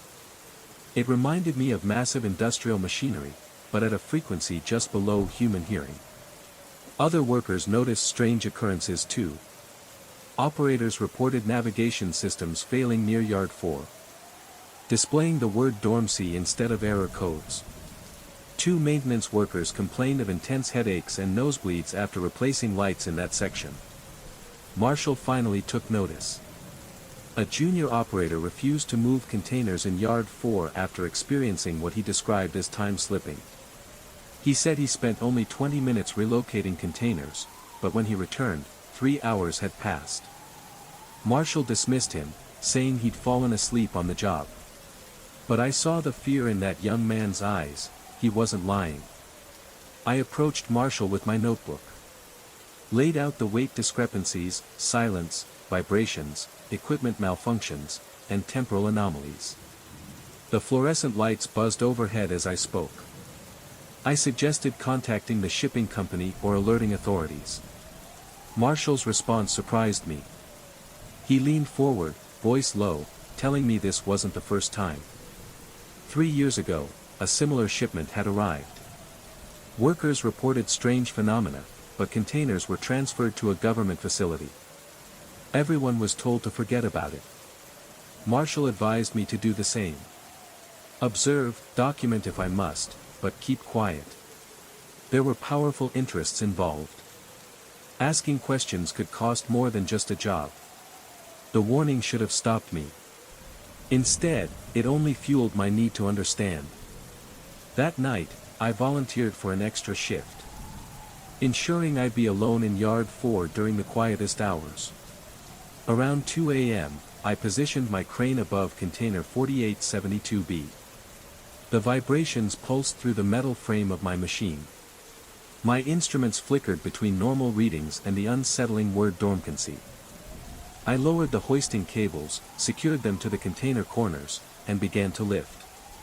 The moment the container left the ground, the vibration ceased abruptly. My ears popped as if air pressure had dropped. Then darkness. Not just around the container, but spreading outward like ink in water. Yard lights dimmed in a perfect circle around the suspended mass. My heart hammered. Hands trembled so violently I could barely hold the controls. Instinct screamed to drop the container and run. But terrible curiosity held me fast. Then I saw it. Hairline fractures appeared along the container's seams. Not breaking apart, but opening like sutures. From within emerged a faint pulsing light. Not illuminating, but deepening the darkness around it. The opalescent glow shifted through colors that defied naming. Colors that shouldn't exist in our spectrum. The light pulsed with a rhythm unlike any I'd ever seen. A slow, undulating beat that seemed to echo through the very air around me. The container seams widened subtly, revealing glimpses of a darkness deeper than night itself. From that abyss came a faint whisper, more felt than heard. Words formed in my mind, indecipherable yet laden with intent. An ancient language of shadows and silence. The air thickened, heavy with unspoken menace. I gripped the controls tighter, heart pounding in a frantic cadence. Every instinct screamed for me to release the container. But some part of me, compelled by a force beyond reason, held on. Then, without warning, the container shuddered violently. A sharp crack echoed, as if the very fabric of the steel was fracturing reality itself. From the fissures spilled a dark mist, cold and viscous, creeping outward. It clung to the air, twisting like living smoke. The yard lights flickered, shadows stretching unnaturally long. My vision blurred, senses overwhelmed by an otherworldly presence awakening beneath the surface. I knew then, the container was not empty. It was a prison. A cage for something ancient, patient, and hungry. I couldn't breathe. My lungs refused to expand as I watched the container transform. The steel surfaces rippled like fabric in a breeze, though the air was completely still. The fractures widened, revealing glimpses of something within. Geometries that hurt to look at. Structures folding in on themselves in ways that defied all physical laws. A high-pitched ringing filled my ears, drowning out the frantic beating of my heart. Blood trickled from my nose. Coppery taste flooded my tongue. My vision tunneled, darkness creeping inward from the edges. With the last of my control, I released the container. The moment it touched the ground, everything snapped back to normal. Yard lights blazed once more. Vibrations resumed. My breath came in painful gasps as I hunched over the controls, blood dripping onto my shirt. I don't remember leaving the crane or driving home. The next thing I knew, I was sitting in my bathroom, staring at my reflection. My nose had stopped bleeding, but the whites of my eyes were bloodshot, capillaries burst simultaneously. My skin ashen, hands trembling uncontrollably. I called in sick the next 2 days. On the third day, Marshall called, voice casual but strained. He mentioned a team from head office had arrived for inventory at Yard 4. I returned to work the following night, driven by a compulsion I couldn't explain. The containers in Yard 4 had been rearranged. 5 were missing, including 4872B. When I asked, coworkers shook their heads, quickly changing the subject. No one wanted to talk about what had happened. But the vibrations hadn't stopped. If anything, they'd intensified, spreading beyond Yard 4. Standing in the port now feels like standing on the skin of a sleeping creature beginning to stir. Last night, I saw something that froze my blood. The remaining containers in Yard 4 were leaking. Not water or any conventional fluid. A thick, opalescent substance clinging to the ground like mercury. It moved with purpose, forming intricate patterns before sinking into the concrete. This morning, those patterns were discolorations, spreading like root systems. When I placed my hand on one, I felt the familiar vibration. And something new. A static-like sensation, deeper. As if something was attempting to communicate through my skin's molecules. I've started dreaming of those containers. In nightmares, they aren't containers but cocoons, incubators. And whatever's inside is almost ready to emerge. Tonight, as I sit in my crane surveying the yard, I notice the vibrations have synchronized. The containers pulse in unison. Their surfaces ripple in waves that distort shapes at the corner of my eye. The dormancy message on my instruments has changed to awakening. My radio crackles. Marshall's voice urges me to return to the main office immediately. His tone holds resignation, not fear, but acceptance. I should go to the office. I should leave this place. Run far away. But it wouldn't matter. Whatever's happening has spread beyond containment. Those missing containers have been transported elsewhere. Forming new nodes in a growing network. The vibrations are audible now. A deep thrumming resonating in my chest. The yard lights dim again, not just around one container. Everywhere, as if illumination itself is draining. A strange calm descends. Containers have transformed. Becoming translucent. Shapes inside move with deliberate intelligence. As the murmurs swelled, the air thickened with an oppressive weight, pressing against my chest like the grip of unseen hands. My surroundings blurred, shadows elongating into monstrous shapes that flickered just beyond the edge of perception. The translucent containers pulsed violently, sending ripples through the very fabric of reality, distorting space around me. Then came the chilling realization, the awakening was no accident. A dark intelligence had been patiently biding its time, orchestrating its return through these steel prisons. The pulses synchronized into a dreadful rhythm, a heartbeat belonging not to this world. My mind screamed to flee, but my body was rooted in place, captive to the relentless pull of the emerging terror. The yard dissolved into a shifting abyss, the boundary between dimensions tearing open like fragile paper. From the void emerged tendrils of shadow, reaching, grasping, seeking to enfold all in their cold embrace. The humming grew deafening as the dark presence fully manifested, an ancient force hungry to reclaim its dominion. And I, helpless and trembling, knew that this was but the beginning of a nightmare that would consume more than just the dryport. Would you like me to delve deeper into the horror unfolding and its consequences? The tendrils unfurled like ink in water, slithering across the yard's surface, creeping toward every shadowed corner. A cold wind swept through, carrying whispers of forgotten names and unspeakable promises. The ground trembled beneath me, and the air itself seemed to pulse with malevolent life. Containers no longer appeared as mere metal boxes but as gateways, portals to something ancient and unknowable. Figures began to emerge within the darkness, twisted, shifting forms half seen in the gloom, watching, waiting. My breath caught as one shape detached itself, moving with unnatural grace, its eyes glowing with eerie phosphorescence. It reached out, tendrils of shadow wrapping around me, chilling my very soul. A voice echoed inside my mind, cold and hollow, promising power and doom entwined. I struggled to resist, but the darkness seeped into my thoughts, drowning reason in despair. The yard was no longer a place of work but a threshold, between worlds, between sanity and oblivion. And I stood at its center, the unwilling harbinger of a coming storm. The opalescent glow pulsed in patterns that almost formed a language, one on the cusp of comprehension. I realized why the word dormancy appeared on our instruments.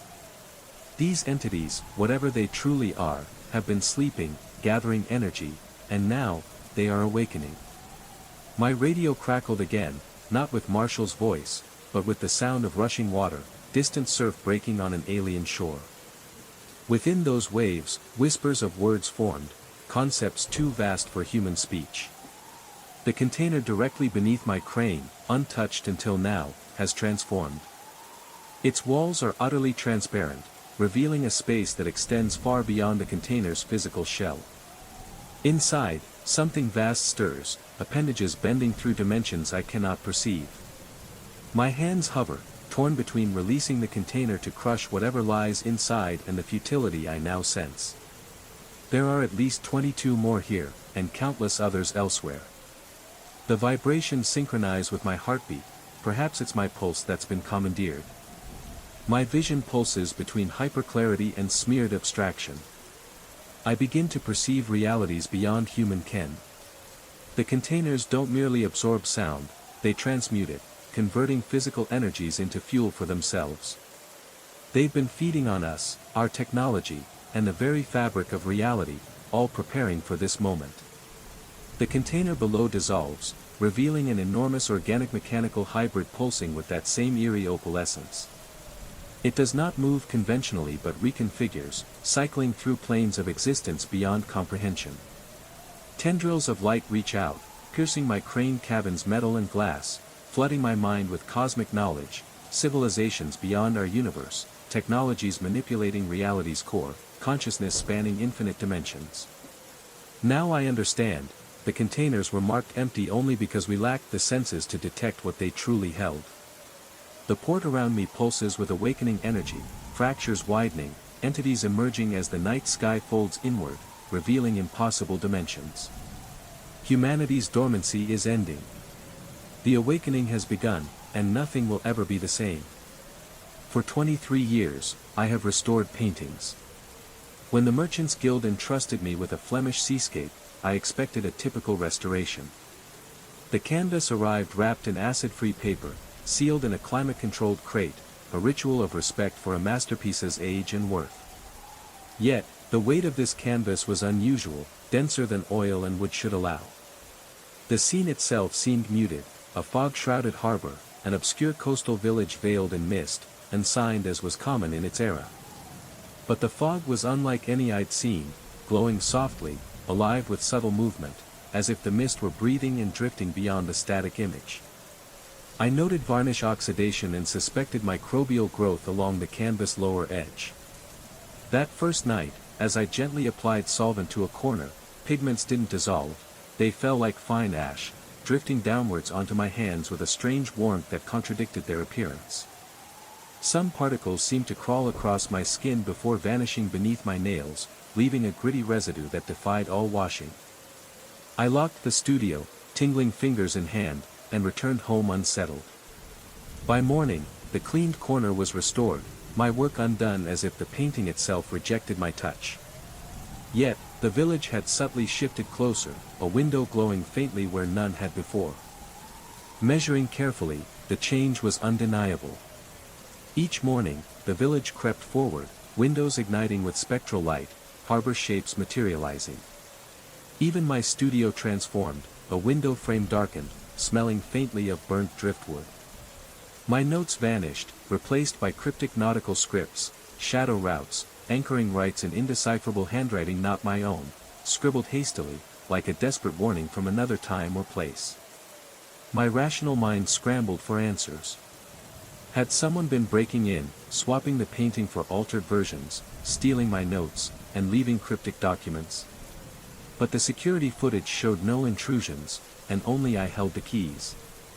Desperate, I set up a motion-activated camera focused on the canvas before leaving that night. The next morning, I reviewed the footage. For hours, nothing unusual occurred. Then, precisely at 3:17 a.m., static waves distorted the video. When clarity returned at 3:43 a.m., the painting had transformed again. Now the village dominated the foreground, windows alight, streets leading to a harbor crowded with tall ships. The wooden frames on my studio windows darkened further, plaster cracked nearby. Most unsettling was the rhythmic creaking captured on video, a ship's timbers groaning in a storm, accompanied by distant waves lapping a hull. That morning, I could faintly hear the sounds myself, as if the painting breathed life into my studio. The gritty sensation under my nails worsened, black sediment staining my nail beds. Washing didn't help. I reached out to Professor Hargrove, describing the strange pigment reactions but withholding the unexplainable changes. Intrigued, he agreed to examine the piece. That night, I stayed late in the studio, determined to witness the phenomenon. With lights blazing, I sat opposite the painting, clutching a coffee thermos. At 2 a.m., shadows deepened unnaturally in corners. The overhead lights dimmed despite stable power. At 3:15 a.m., a thin mist coiled at the base of the canvas, creeping upward along its edges. My breath fogged in the chill. Cautiously, I approached. The mist pooled at my feet, curling deliberately around my fingers as I reached out. Warmth spread through my skin, the same strange sensation from the drifting particles, now merging with the mist, seeking entry into me. I jerked back, but not before the fog engulfed my hand up to the wrist. The creaking grew louder, joined by distant men's voices, the slap of waves on wood, and metal clinking. The scent of salt and tar filled the air, drowning out restoration chemicals. The mist thickened, ankle-deep, obscuring the floor. Through it, shadowy shapes moved with purpose, human forms carrying unseen objects, working in rhythmic harmony. Heart hammering, breath shallow, I backed into a wall, utterly alone. The vapor solidified into translucent figures, ghostly approximations of men, ignoring me entirely.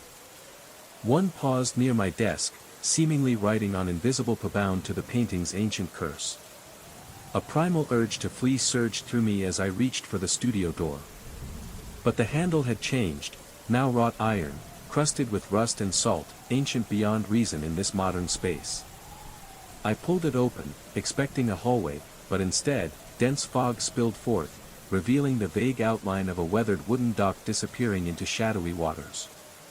Heart pounding, I slammed the door shut, pressing my back against it, sweat soaking my shirt despite the cold that wrapped around me like a shroud. The shadowy figures moved on, indifferent to my terror. One passed close by, carrying a heavy coil of rope, leaving a trailing mist like a ghostly wake on the floor. I closed my eyes, clutching sanity like a fragile lifeline, convincing myself it was all hallucination, chemical fumes from the solvents playing tricks on my mind. When I opened them again, the figures had vanished, but the mist lingered, swirling at the painting's edges. The seascape had advanced disturbingly, the village loomed near, harbor vessels aglow with unnatural lantern light. As dawn crept in, the mist retreated, draining back into the canvas like water pulled into a vortex. By morning, all evidence was gone except for the altered painting, darkened studio wood, and the relentless gritty discomfort beneath my nails, spreading into the folds of my palms. Professor Hargrove arrived but found nothing extraordinary in the pigment's chemistry. To him, it was just a moderately valuable 18th-century seascape, devoid of the sinister life I perceived, the creeks, the salt, the tar that now infused the air for me alone. He suggested fatigue and offered a colleague to continue the work, but I declined, feeling isolated in my knowledge. The painting had chosen me, binding me to its secret. That night, I noticed my skin changing, rough, dark patches like barnacles creeping along my forearms. My fingertips grew thick and rasping, making writing a torment. The notes I'd made vanished again, replaced with cryptic nautical calculations and coordinates. A week passed, the village now engulfing the entire canvas, viewed as if from a ship's approach. Windows glowed amber, miniature figures moved on the docks, now acknowledging me with subtle nods amid their unfathomable work. My studio transformed, walls darkened and textured like weathered planks, windows thickened and narrowed, floors tilted subtly. The sea's scent was constant, joined by the endless creaking of phantom timbers. My barnacle-like skin growth spread across my chest and back. My fingernails thickened, darkened to shell-like hardness. The gritty residue now felt integral, my blood carried sediment settling when I stood still too long.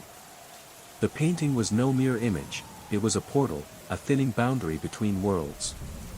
The foggy harbor reached through, planting an outpost in our reality, anchoring itself in me. The nautical diagrams replacing my notes were instructions, steps I'd followed unknowingly, preparing for the interrunio tide, when the boundary dissolves fully. Tonight, everything would change. As night fell, the studio dimmed into an unnatural twilight, shadows lengthening and twisting beyond their natural forms.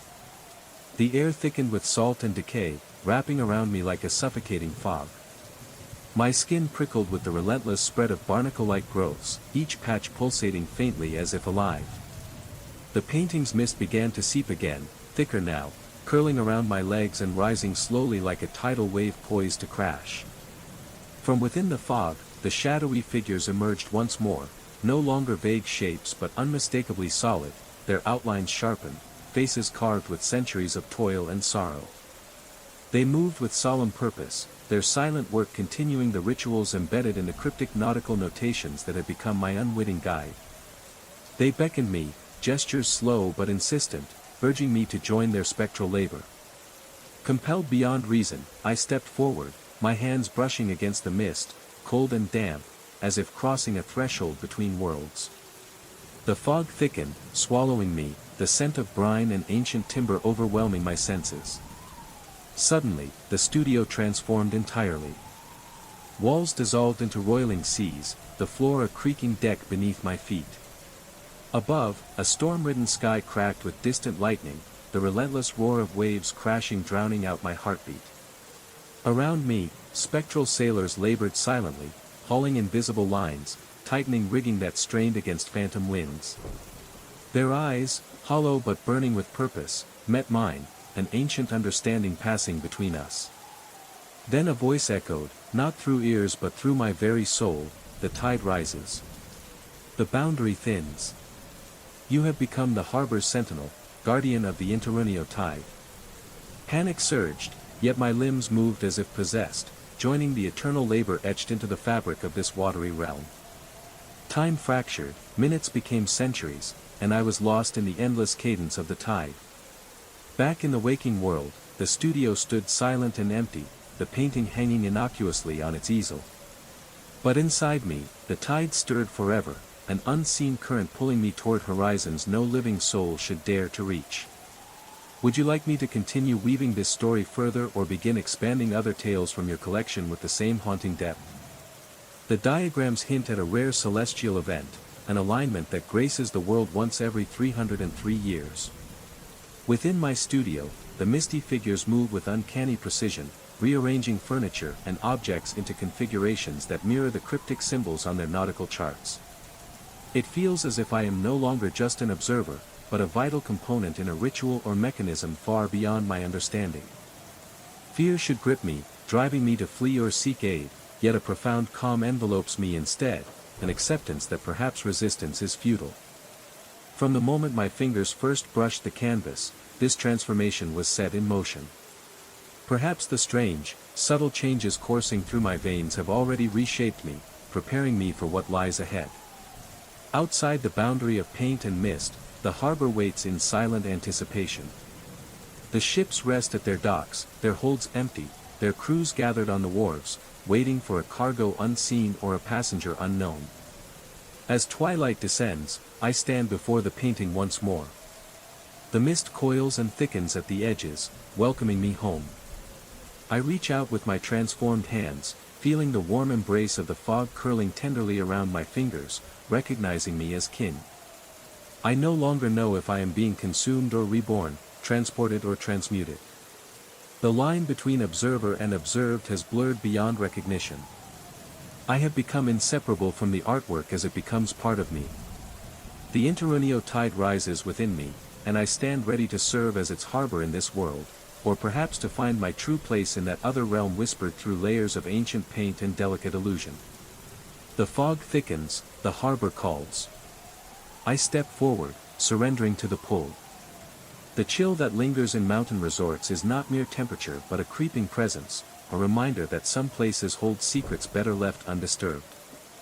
I felt it immediately upon stepping into the elevator of the Blackwood Alpine Resort, my camera gear heavy on my shoulder, tablet glowing softly with property assessments. I am Daniel Mercer, a property auditor specializing in historic hotels, 15 years spent tracing the silent memories etched into forgotten architecture. My task seems simple: photograph, measure, document.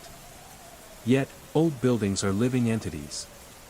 They breathe, watch, and sometimes, they speak. Blackwood is partially closed for renovation.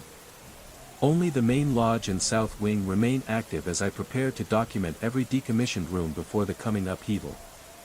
The fourth floor holds a secret: blueprints inconsistent, room counts mismatched.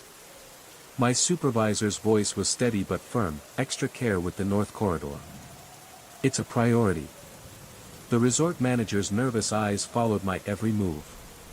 He spoke of auditors who rush, avoiding the fourth floor altogether, claiming technical glitches, lost photographs. He handed me the master key card with a nervous glance, urging me to finish before sunset, when the fading light might hide what dwells in the shadows.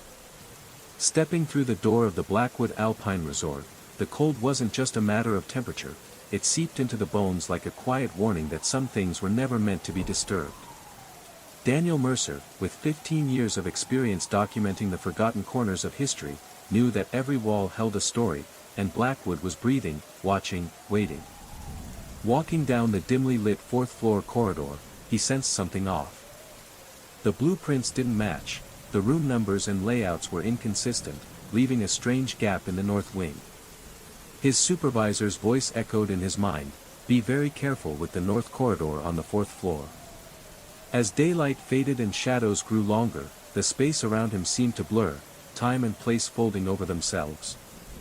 Daniel moved cautiously, each step echoing not just on the floor, but deep inside his consciousness. The walls, the corners, they held memories waiting to be noticed, as if they were alive and observing. Darkness here wasn't just the absence of light, but something sentient, quiet, mysterious, and unpredictable. The corridor stretched endlessly, sounds whispered faintly like echoes from another time, sending a shiver through his spine. Daniel understood then that he wasn't just auditing an old building for insurance, he had crossed a threshold into a fragile veil between what is real and what lies beyond, where past, present, and future interlace, opening a door to stories yet untold and shadows that refuse to fade. Daniel's footsteps echoed faintly as he ventured further into the north corridor of the fourth floor. The air grew colder still, as if the very walls exhaled a quiet breath of ancient secrets. Shadows stretched and flickered with a life of their own, bending in ways that defied logic and geometry. He paused before a door slightly ajar, its wood warped and cracked with age. A faint, almost imperceptible sound drifted through, the softest whisper, like a distant conversation carried on a cold wind. Compelled by a mixture of curiosity and caution, Daniel pushed the door open. Inside, the room was frozen in time, dust motes danced in a single shaft of light, the faded wallpaper peeled like fragile memories. Yet the atmosphere was charged, as if the very essence of past lives lingered here, woven into the fabric of the space. A worn photograph lay atop an old dresser, a black and white image of a family whose eyes seemed to follow him. The silence pressed closer, heavy and intimate, inviting Daniel to listen to the stories that walls seldom speak aloud. As he moved through the room, the whispers grew clearer, threading together fragments of voices, laughter, and sorrow. Each step pulled him deeper into a realm where the boundary between past and present thinned, and where the cold embrace of the unknown wrapped around him like a shroud. Here, at the heart of Blackwood's mystery, Daniel faced a choice: to flee from the shadows or to listen and uncover the truths hidden beneath layers of time and silence. The moment hung suspended between reality and unreality, a fragile thread trembling beneath the weight of impossibility. Daniel's breath caught, the silence thick and suffocating as his eyes locked with his own ghostly reflection, a spectral echo trapped within this endless corridor. The figure mirrored his every move, framing the shot with a mechanical precision that seemed both familiar and utterly alien. Daniel's heart pounded, not from fear alone, but from a profound recognition that this was no mere hallucination. The building itself had woven him into its fabric, folding time and space into a labyrinth where past, present, and self intertwined. Slowly, Daniel lifted his camera, matching the stance of his spectral double, each click of the shutter reverberating like a pulse through the shifting corridor. Around him, the walls seemed to breathe, patterns undulating in rhythms too subtle for the conscious mind to track, whispers of long-forgotten secrets hiding in the folds of time. His tablet vibrated softly, displaying a message in an unfamiliar script that glowed faintly, almost as if written by the building's own hand. You are both observer and observed. The path is unending. Caught between two realities, Daniel took a hesitant step forward, knowing that whatever lay beyond that shimmering corridor would challenge not just his senses but the very boundaries of existence. The corridor stretched onward, endless and folding upon itself like a Mobius strip, inviting him deeper into the mystery he had been summoned to uncover. With a steadying breath, Daniel stepped deeper into the corridor that seemed to fold and ripple around him like a living thing. The air grew thick with anticipation, as if the walls themselves were holding their secrets just beyond reach, waiting for him to unlock their truths. His footsteps echoed softly, a delicate rhythm that mingled with the faint hum of time bending and twisting in this suspended space. Ahead, the spectral figure mirrored his every motion, its presence both a guide and a warning. Daniel's camera hung heavy in his hands, not merely a tool for capturing images, but a conduit between worlds, bridging the seen and the unseen. Each shutter click felt like a heartbeat, a pulse affirming his place within this strange continuum. The wallpaper's patterns shifted subtly as he moved, lines converging and diverging like the weaving of a cosmic tapestry. Shadows danced at the edges of vision, whispering stories of forgotten moments etched into the very fabric of the building. Here, past and present overlapped, memories bleeding through cracks in reality like a quiet tide. His tablet glowed softly, the message lingering like a mantra in his mind: you are both observer and observed. The path is unending. It was an invitation, a challenge, to see beyond the surface, to embrace the mystery that had chosen him. And so, with a heart both heavy and hopeful, Daniel moved forward, stepping beyond the threshold where time folded, ready to meet whatever waited in the labyrinth of moments, an eternal dance of self, shadow, and place. As Daniel advanced down the shifting corridor, the air grew colder, carrying a faint scent of old cedar and damp earth, the aroma of forgotten histories lingering in the walls. The light dimmed softly, not fading but folding inwards, as if the very space was drawing him deeper into its secret heart. Ahead, the figure paused, turning slowly to face him. Its features remained indistinct, a blurred reflection of Daniel's own face, eyes shimmering with silent knowledge.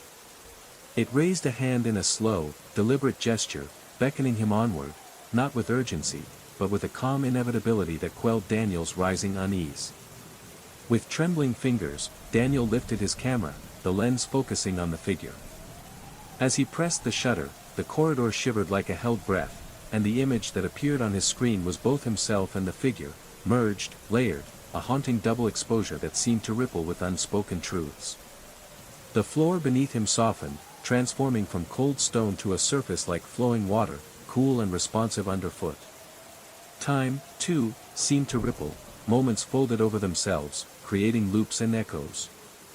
Daniel realized he was no longer simply walking forward, he was traversing memories, echoes, fragments of lives once lived in this place. Whispers brushed against his ears, delicate and ancient, like the rustle of parchment or the sigh of wind through autumn leaves. They spoke in a language felt rather than heard, weaving stories of loss, hope, and the eternal human yearning to be seen and remembered. And in that suspended moment, Daniel understood, this corridor was not a mere passage through space but a threshold between worlds, a liminal space where the boundaries of time, self, and reality blurred. He was no longer just an observer, he had become a part of the story, a keeper of memories, a witness to the endless dance of shadow and light. The corridor pulsed with an uncanny life, stretching and folding like the breath of a living organism. Daniel's heartbeat hammered in his ears, a frantic drum that echoed the footsteps behind him, ever so close, but never synchronized. Each step he took seemed to unravel the fabric of the space, revealing new doors where none had been moments before. The glowing Roman numerals, unfamiliar and cryptic, hinted at layers of time folded into the architecture itself. With trembling hands, he raised his tablet, watching the blueprint mutate, lines twisting into impossible spirals, rooms intersecting spaces above and below, a map that defied physics and reason. The crimson footnote, corridor auto-indexed access reserved for next temporal inventory, seared into his consciousness like a warning from another dimension. His rational mind grasped for explanations, exhaustion, hallucination, a prank, but none could withstand the surreal reality encroaching around him. The elevator receded endlessly before his eyes, a fading promise of escape as the corridor lengthened like a river flowing backward. Photographing the new doors became a ritual, each image automatically filing itself into mysterious folders named iterations, convergences, and paradox points. The humming behind door 6 drew him near, its resonance unsettling yet mesmerizing. Beyond the threshold, an endless gallery of Daniels unfolded, versions of himself layered in an infinite dance of observation and creation. The realization crashed over him, he was both observer and participant, trapped in a loop where his own actions shaped the very reality he sought to document. A cold metallic tang filled his mouth as he stumbled back, touching the wall only to leave a slow-healing imprint, a testament to the malleable nature of this temporal limbo. His attempts to rationalize dissolved like mist. Here, space bent to a different logic, where time and matter flowed as one. This floor was no mere corridor. It was a living archive, a threshold between what was, what is, and what might be, and Daniel had become its unwitting chronicler, bound to a story written across dimensions. The realization settled like a weight pressing down on me. I was no longer a passive observer but an active participant, my every move rippling through the fabric of this shifting reality. The fourth floor wasn't merely a place, it was a nexus, a crossroads where time folded upon itself, and my documentation was both record and catalyst. I raised my camera again, hands steadier now despite the surrealism around me. Each click froze a moment in this mutable corridor, a moment that both existed and refracted into countless versions. The photographs were my tether to sanity, but also my chain, binding me to the mystery I was unraveling. Footsteps echoed once more behind me, but this time they slowed, growing deliberate and measured. I dared not turn, afraid to confront the echo of myself walking in step yet out of sync.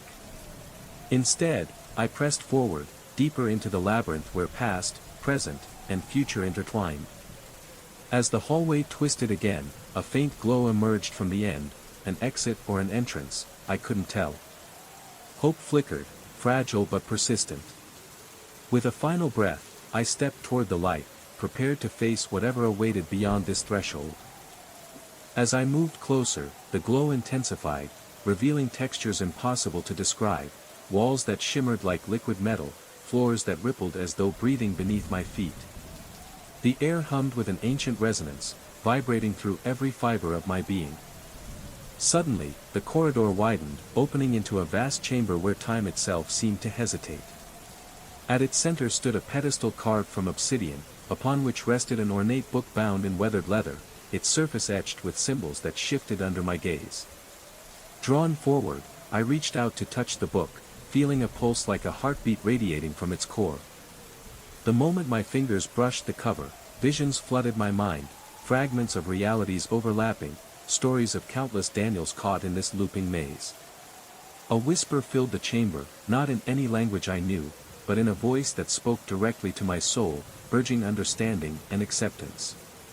It revealed that this place was a crucible, forged to test, to evolve, and to reveal truths hidden beyond linear time. I understood then that my journey was not just about mapping a building, but about traversing the thresholds of existence itself, becoming both the seeker and the sought, the observer and the observed.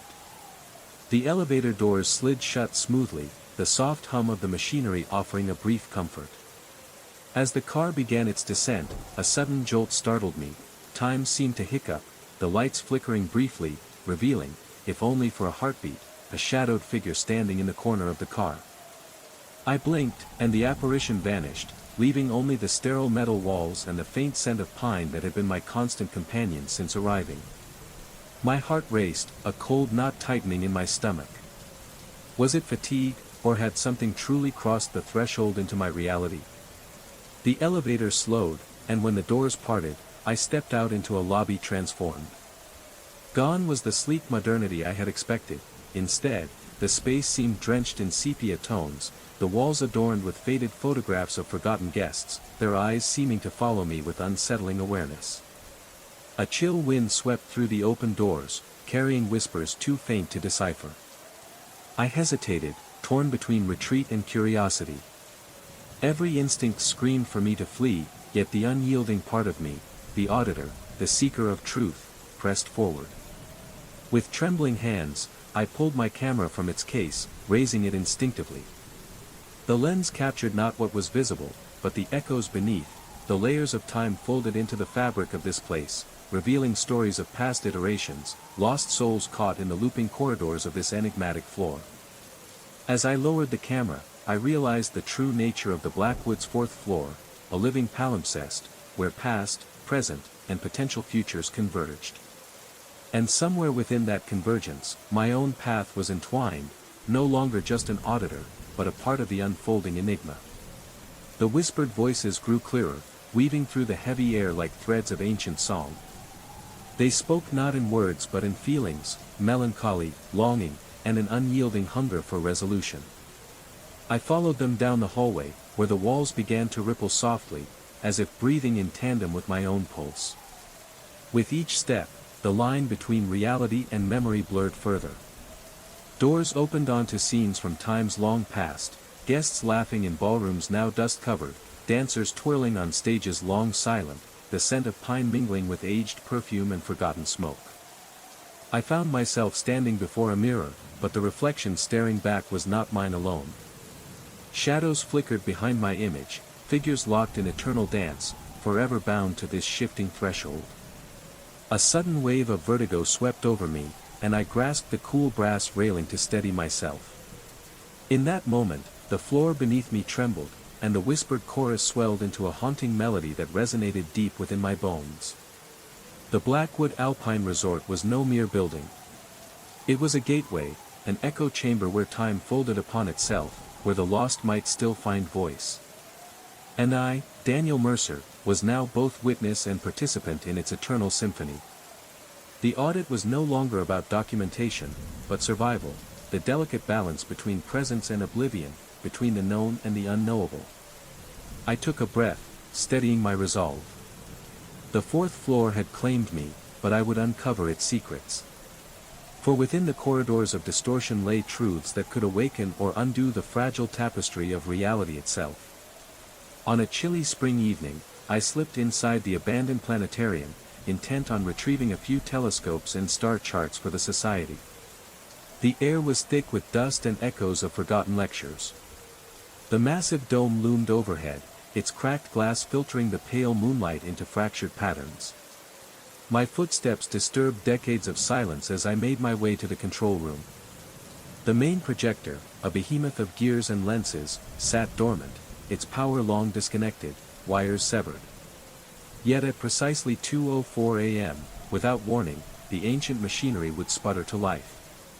The dome would light up with those impossible stars, swirling spirals of blue-green light, dancing patterns that defied earthly astronomy.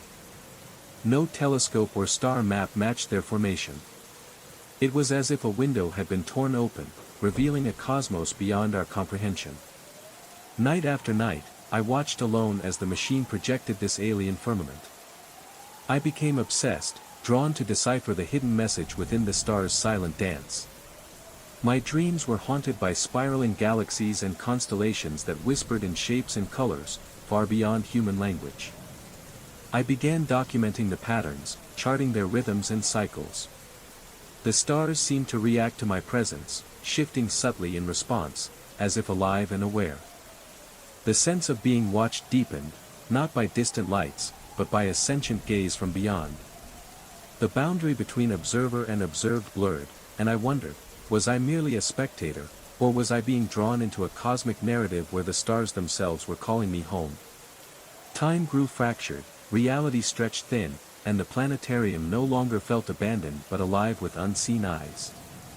I realized that the old machine wasn't broken, it was a beacon, a message encoded in light and shadow, designed to reach beyond the veil of this universe.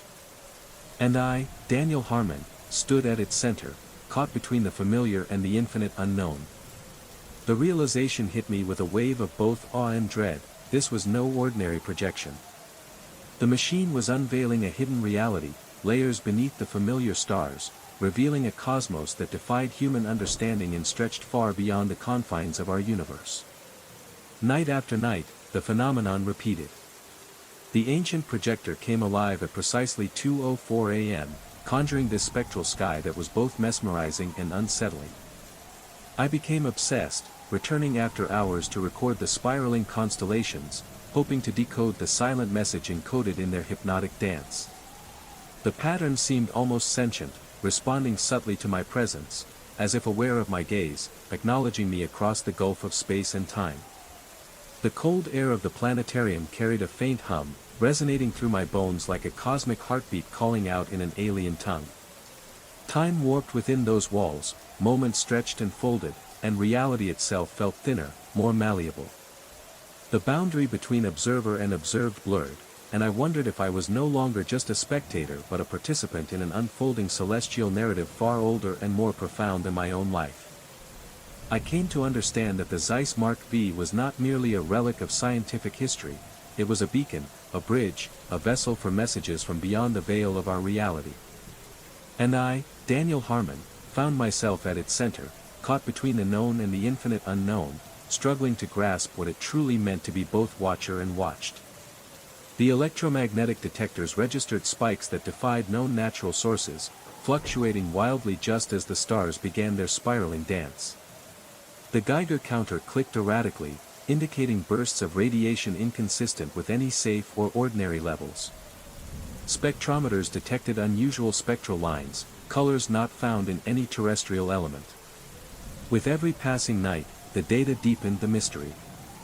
These signals seemed to pulse in harmony with the celestial choreography above, hinting at a cosmic message encoded within the star patterns. Yet the most unsettling discovery was personal.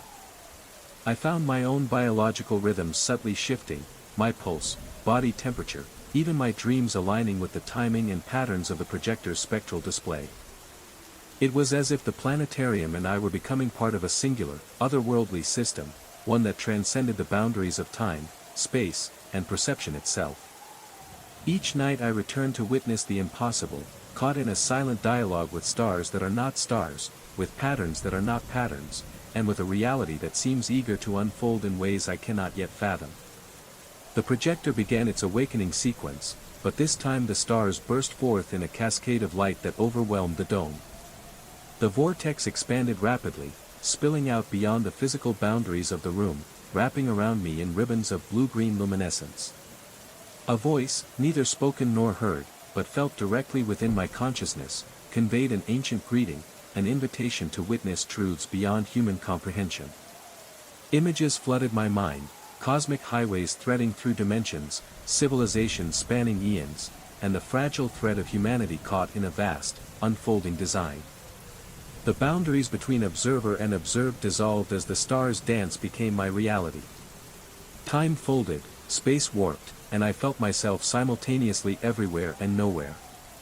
When the projection finally ceased, the dome returned to darkness, but I was changed. The spiral brand on my palm now pulsed with steady light, a constant reminder that I was no longer merely an observer but a participant in something far greater. The moment approaches. The line between the known and the unfathomable thins like mist at dawn. Daniel's breath steadies, heart sinking with the pulsing stone's glow, a beacon tethered to a cosmic invitation. Tonight, he stands at the threshold where light becomes passage, where stars speak not in words but in deep, vibrating truths. As the planetarium's dome waits to awaken once more, so too does Daniel prepare to cross into a realm beyond sight and reason, where the observer and the observed merge, and the universe reveals a story older than time itself. With a breath heavy as the silence around him, Daniel pressed forward, the beam of his flashlight trembling slightly as it pierced the dense shadows. The mist around the cracked slab coiled and shimmered, a living thing suspended between worlds. He knelt beside the well's edge, fingers brushing the cool limestone, heart echoing the ancient rhythm whispered in the bubbling below.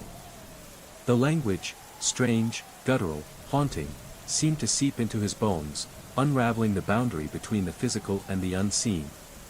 A sudden cold pulse coursed through his veins, as if the crypt itself inhaled, and the carving's eyes gleamed with a faint, spectral light. The very air vibrated, not with sound, but with meaning, an invitation, or perhaps a warning. Daniel's recorder captured it all, the haunting chant, the mysterious vibrations, the subtle shift in the crypt's atmosphere, heavy with untold stories and timeless watchfulness. His mind, caught between awe and fear, wondered, was he merely an observer cataloging relics, or had he stepped unknowingly into a sacred covenant, a convergence where past and present, seen and unseen, merged? In the depths of that crypt, under the watchful eyes of stone saints and forgotten martyrs, the veil thinned. And Daniel, in his quiet resolve, became a witness to a truth far beyond restoration, a truth etched not in paint or stone, but in the very fabric of reality itself. The whispers grew louder, no longer confined to the recorder but echoing within Daniel's mind like a chorus of forgotten souls. The rhythmic bubbling morphed into a cadence that resonated with the beat of his own heart, a call to remember, to awaken what had slumbered for centuries beneath the monastery's foundations. As the mist thickened, it began to take shape, delicate tendrils weaving through the stale air, forming patterns that resembled ancient runes glowing faintly with otherworldly light. They beckoned him, promising knowledge beyond the reach of mortal scholars. His rational mind screamed to resist, to retreat to safety, but his body moved forward, compelled by a force both terrifying and irresistible. With trembling hands, he reached into the mist, feeling it pulse like liquid light, warm and alive against his skin. Suddenly, the room shifted. The stone pillars seemed to breathe, the worn carvings transforming into vivid visions of monks chanting long-forgotten hymns, the crypt filled with flickering candlelight and the scent of incense thick as time itself. Daniel realized he was no longer alone, the crypt was a nexus, a thin place where the veil between worlds blurred and the past bled into the present. Here, history was not written but lived, an eternal memory etched into the very stones. In that suspended moment, a revelation settled within him. The crypt was a guardian, a keeper of secrets too profound for ordinary eyes. And now, Daniel was part of its story, bound to protect the fragile balance between the seen and the unseen. As the mist slowly receded, leaving the crypt once more bathed in shadows, Daniel rose, forever changed.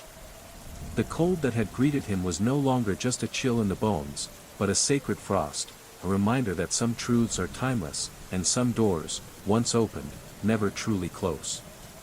The elderly monk regarded me with a solemn expression, eyes shadowed by years of knowledge and silence. He spoke cautiously, his voice a low murmur filled with reverence and fear. The lower chambers were sealed long ago, not just to protect what lies beneath, but to protect us all from its influence. The mist you see is not mere vapor. It is a veil between worlds, a boundary weakened by curiosity and scrutiny. The dust is the residue of what passed through, remnants of a power ancient and indifferent. His words confirmed my darkest fears. The whispering, the geometries, the growing chill, all signs of a force awakening, fueled not by physical energy but by our very act of observation. The paradox of the seal, the more it is examined, the weaker it becomes. That night, I returned to the chamber alone, heart pounding with both dread and a reluctant determination. The mist thickened, swirling in patterns that almost felt alive, shifting and responding as if aware of my presence.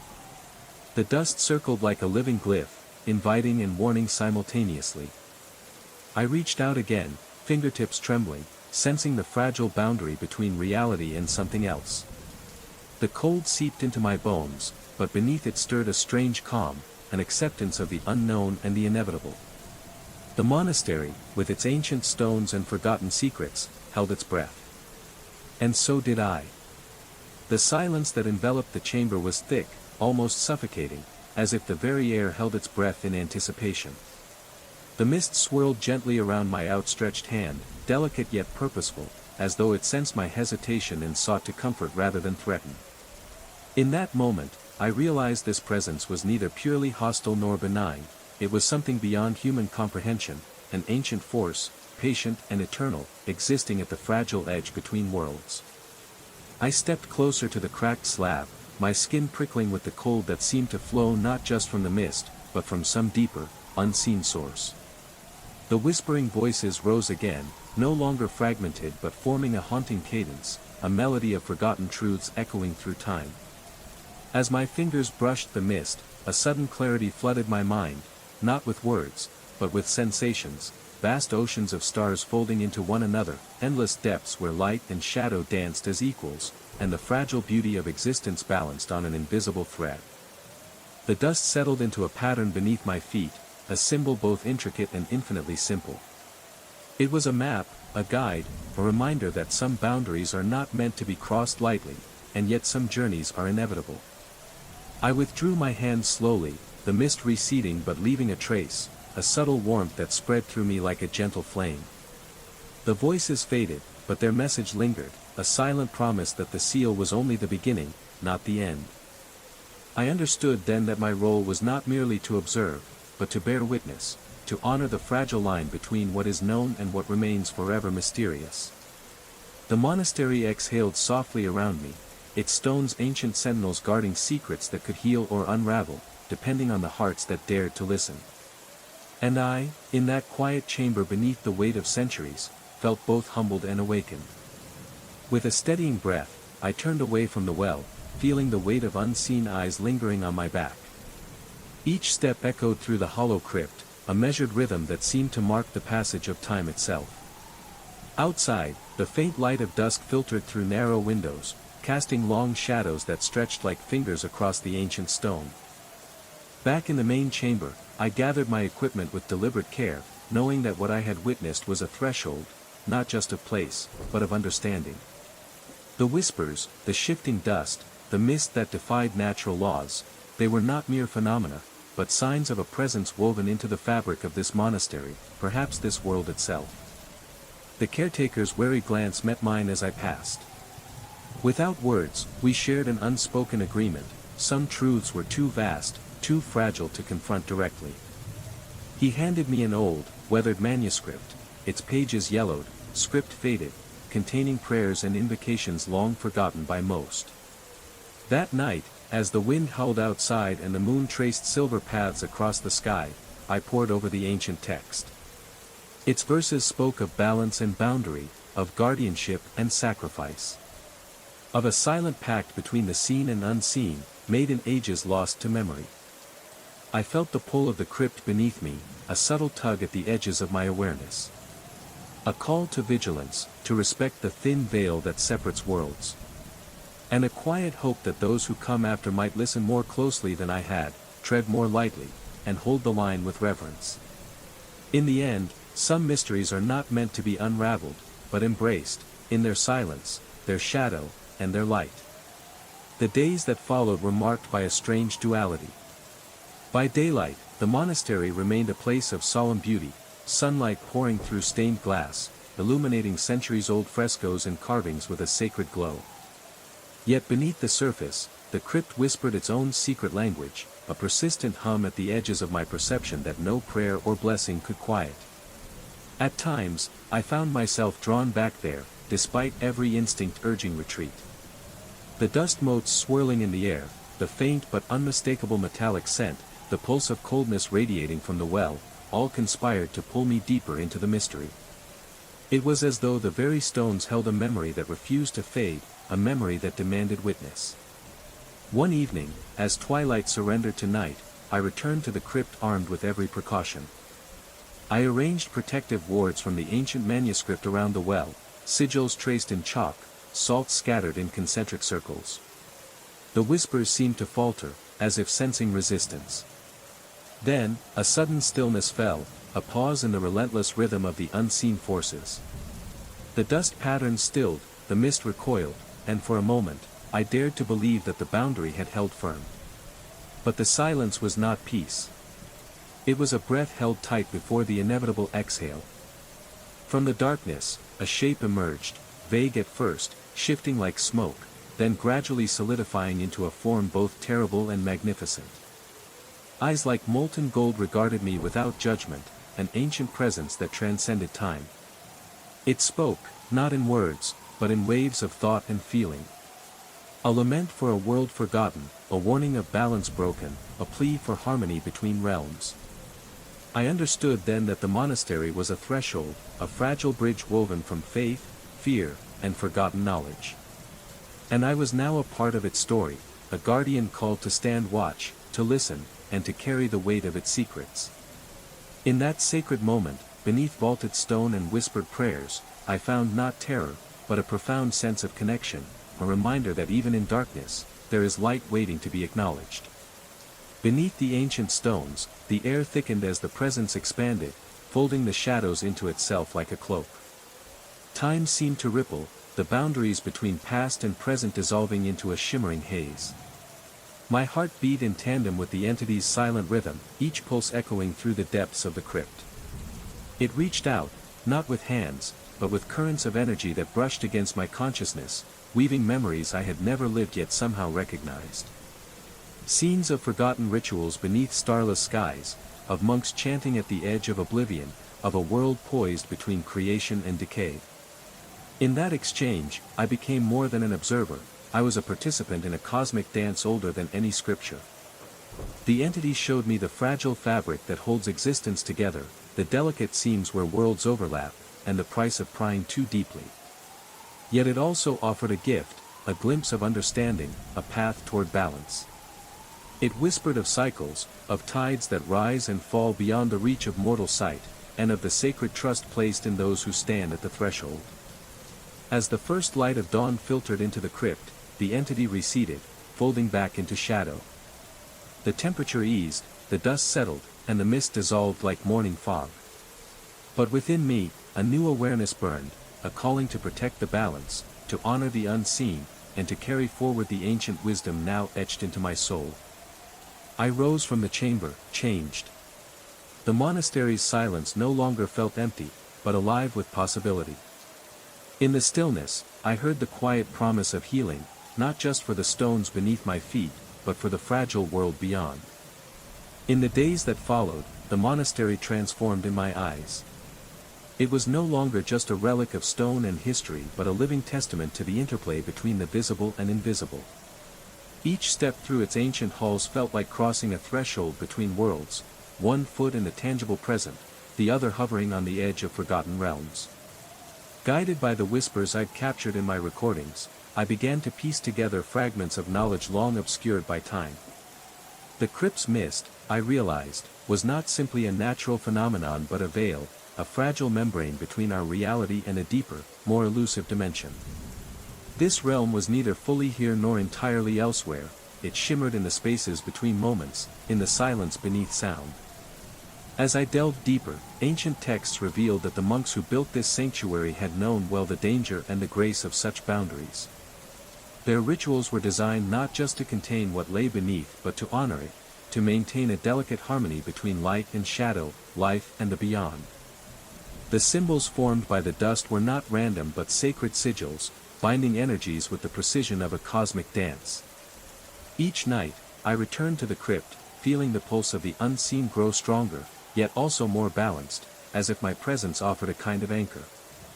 The veil began to thin in places, offering fleeting glimpses, ethereal shapes, glimmers of distant stars, echoes of voices that seemed to call from beyond time itself.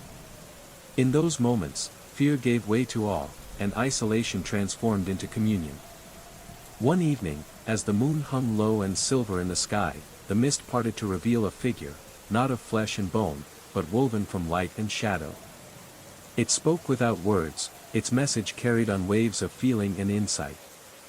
It was a guardian, ancient and eternal, tasked with guiding those who walked the threshold between worlds. The guardian imparted a truth both humbling and liberating, that the boundaries we fear are also the gateways to transformation.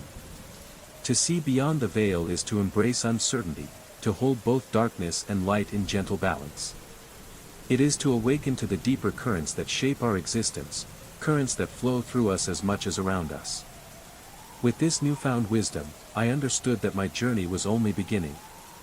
The monastery, the crypt, the veil, they were parts of a vast, unfolding mystery that stretches beyond the confines of any single place or time. And within that mystery lies the seed of healing, for the world, for the soul, and for the silent spaces between.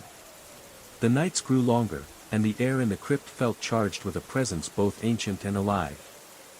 I found myself returning again and again, drawn by a force I could neither explain nor resist. Each visit revealed new layers, subtle shifts in the mist, patterns in the dust that rearranged themselves like living scripts, and whispers that no longer simply echoed but seemed to carry intent. One evening, as the candlelight flickered low and shadows deepened, I sat by the well, the luminous mist swirling softly around my fingers. The guardian's presence lingered just beyond the veil of perception, a gentle hum resonating in my chest, a rhythm synchronized with my heartbeat. The boundary between our worlds felt fragile, translucent like thin glass. Suddenly, a wave of warmth spread through me, a gentle surge, as if the veil itself had breathed life into my being. My thoughts drifted beyond the confines of time and space, and I found myself seeing through the eyes of the monastery's first builders. I witnessed their reverence and fear, their chants weaving invisible threads that bound the crypt's power. In that timeless moment, the guardian spoke again, not with words, but with the language of feeling. It was a message of balance. The well was not just a seal to keep darkness at bay, but a source of light waiting to be rekindled. The crypt's power was a reflection of the soul's own depths, a place where fear and hope intertwined, where transformation awaited the courageous. When my vision returned, I understood, the veil was not a prison but a passage. To walk beyond it required surrender, a surrender not to loss but to profound freedom. The whispers, the dust, the shifting shadows, they were invitations to awaken, to reclaim a harmony lost to time. The path ahead was uncertain, shadowed by the unknown, yet illuminated by a quiet, unwavering light within. And so, with a heart both heavy and hopeful, I stepped forward into the mystery, ready to embrace what lies beyond the veil, a journey not just of discovery, but of healing and becoming. Beneath the weight of these revelations, a silent tremor stirred within me, a restless echo of something far older than the stones beneath my feet. The monastery, once a sanctuary, had become a threshold, its secrets etched not only in stone but woven into the very fabric of reality. Though the crypt was sealed, the whispering persisted, like a distant chant carried on a forgotten wind, threading through the veils of time and space. The knowledge it sought was not mere curiosity, it was a hunger, an ancient longing to transcend the boundaries that confined it. In the stillness of my waking hours and the shadows of my dreams, I carry the weight of that voice, a reminder that some doors, once opened, cannot be closed again. The observation continues, and with it, the delicate dance between what is seen and what remains forever beyond our grasp. Thus, the veil endures, a fragile membrane between worlds, inviting the brave, the curious, and the restless to look beyond, to question, and perhaps to become part of a story far greater than themselves. The mechanic's laughter echoed hollowly in my mind long after I left the garage. But the truth settled deep into my bones, what I'd seen, or sensed, wasn't a mere technical fault. It was a presence, a shadow threading through the quiet stretches of highway, impossible yet undeniable. Night after night, the spectral 311 returned, a silent sentinel riding the darkness with unyielding persistence. It never approached, never revealed a driver, but its headlights pierced the void like cold eyes watching, waiting. The roads I once found solace on became corridors of unease, the rhythmic rumble of tires replaced by a pulse of apprehension. The electromagnetic gauge would spike without warning, lights flickering inside the bus as if touched by an unseen hand. I tried to tell myself stories, fatigue, overwork, the long stretches alone playing tricks on my mind. But when the 311 appeared, all rational explanations dissolved into the chill that crept along my spine. I'm Ray Harmon, just a driver caught between the worlds of the seen and the unseen, following a ghost whose purpose I have yet to understand. The road stretches endlessly ahead, but I no longer travel it alone. Each night, as the clock strikes 3:11, the silent bus comes for me, a messenger, a warning, or perhaps an invitation into the vast unknown that rides just beyond the headlights. And I'm running out of time to decide whether to keep driving forward, or to stop and confront the darkness behind me. The eerie routine had held steady for months, precise, unyielding. But last week, something shifted. At exactly 3:11 a.m., the familiar hum returned, but the destination display flickered wildly, cycling through words I could barely comprehend: departure, arrival, dormancy, awakening. The radio crackled louder than ever before, and over the static, a voice spoke in a low, calm tone. It wasn't a voice from any language I recognized, yet somehow, it carried meaning that reached past the barrier of sound, a message encoded in vibrations that rattled my very bones. My hands trembled on the wheel as the bus behind me, that impossible, silent sentinel, seemed to draw closer, its headlights glowing brighter, more intense, like eyes piercing through the night. The cold seeped into the cabin, frost creeping along the edges of the windows as if the very air was turning to ice. I wanted to stop. To pull over and escape whatever was chasing me through this endless black ribbon of road. But the compulsion was too strong, a magnetism that tethered me to the wheel, to the path I was on. And then, as suddenly as it had come, the 311 vanished from my rearview mirror, leaving only the dark stretch of highway and the echoing silence behind. But the weight of its presence lingered, in the chill that clung to my skin, in the thudding of my heart, and in the sense that something ancient, vast, and unknowable had marked me. Every night, as the clock ticks toward 3:11, I wonder, is it a warning? An invitation? Or the beginning of something far beyond my understanding? I am Ray Harmon, and I drive through shadows not just on asphalt, but on the edge of reality itself. The road stretches on, and I have nowhere left to run. The cold dread settles deep within, a silent companion to my waking hours. Every shadow now holds a question, every flicker of light a hidden meaning. The 311 was no mere ghost on the road, it was a harbinger, a messenger from some realm where time and space fold upon themselves, indifferent to human fear or flight. I've traded the endless highways for the safety of daylight, yet the presence follows like a shadow tethered to my soul. The ticket, the exact change, the green glow, they are threads of a web slowly tightening, a reminder that no distance can sever the connection once made.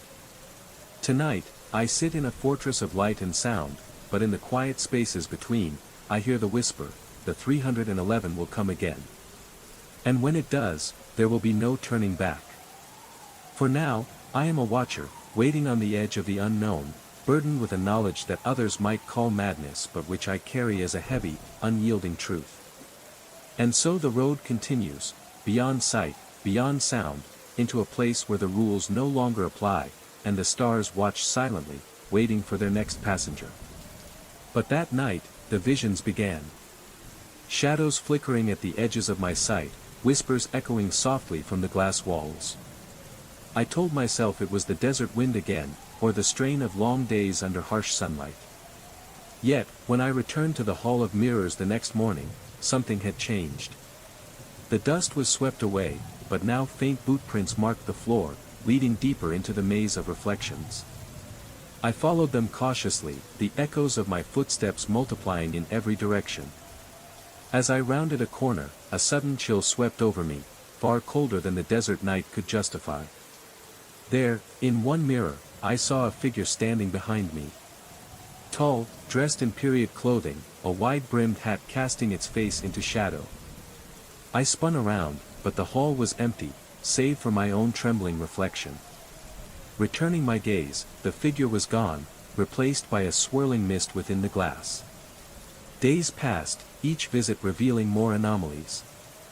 Faces in the mirrors that weren't mine, whispers that grew into murmurs, and a golden pistol, ornate, gleaming, appearing and disappearing like a specter. It wasn't just the reflections, the park itself seemed to pulse with a restless energy, as if the past was bleeding through the veil of time. I realized then that Prosperity Junction held more than dust and memories. It was a crossroads of histories, a thin place where realities folded into one another. The faces in the mirrors were echoes of those long gone, trapped in the infinite corridors of glass, watching, waiting. I am both observer and observed, a part of a story that never truly ended. And as the desert sun sets each evening, I prepare to face the reflections once more, knowing that each glance may reveal truths too vast to comprehend, and shadows too old to escape. As I approached that corner, a faint scent of whiskey and tobacco drifted through the stale air, an echo of the saloon's former life. The mirrors here were larger, more ornate, their surfaces catching the fading light in strange ways, sometimes reflecting the room as it was, sometimes showing scenes from another era entirely. I reached out to touch one of the mirrors, and my fingertips passed through as if it were no more than mist. A sudden chill swept over me, and the reflection rippled, revealing a lively saloon filled with patrons laughing, playing cards, and nursing drinks beneath flickering oil lamps. The faces were too vivid, too real. I stepped back, heart pounding. The line between past and present seemed to blur within this glass labyrinth. Each mirror became a portal, a window into moments long gone but never truly lost. I realized then that Prosperity Junction was not just an abandoned park. It was a living memory, trapped between reflection and reality, inviting those who entered to witness the shadows of time itself. As the desert sun dipped below the horizon, casting the hall into twilight, I understood that my restoration was no longer about wood and paint. It was about navigating the fragile boundary where history and haunting converge, and facing the faces that watch silently from the mirrors. I fled through the twisting maze of mirrors, the golden pistol's icy tendrils seeming to chase me, creeping along the surfaces as if alive. The chilling laughter followed me, echoing off every pane, a haunting chorus of forgotten souls bound to this cursed place. My breath came in ragged gasps, each step heavier than the last, the cold biting into my very bones. Finally, bursting through the exit into the harsh Nevada sun, the warmth felt alien, almost unreal, after the frozen nightmare within. I glanced back once. The hall of mirrors stood silent, its secrets hidden behind glass and shadow, but I knew the golden pistol was not confined there. It had crossed the threshold with me. That night, as I lay in the staff quarters, the air around me grew inexplicably cold. A faint glint caught my eye on the bedside table. There it was, the golden pistol, gleaming softly as if waiting patiently, a silent reminder that some reflections never fade, and some stories never end. In the quiet moments, when the world dims and shadows stretch long, I catch myself watching every reflective surface. The ordinary becomes uncanny. A flicker, a shape, a whisper carried on the cold breeze. The bowler hat, the golden pistol, that smile too sharp, too knowing, they linger like ghosts tethered to my soul. I have learned that some encounters leave marks not just on memory, but etched into the very fabric of your being. The Hall of Mirrors was more than wood and glass, it was a gateway, a place where time frays and reality bends, where the past and present collide with chilling clarity. And though I fled its grasp, part of me remains trapped in those reflections, forever watching, forever haunted. I don't know when the doors will swing open again, or if I will be ready.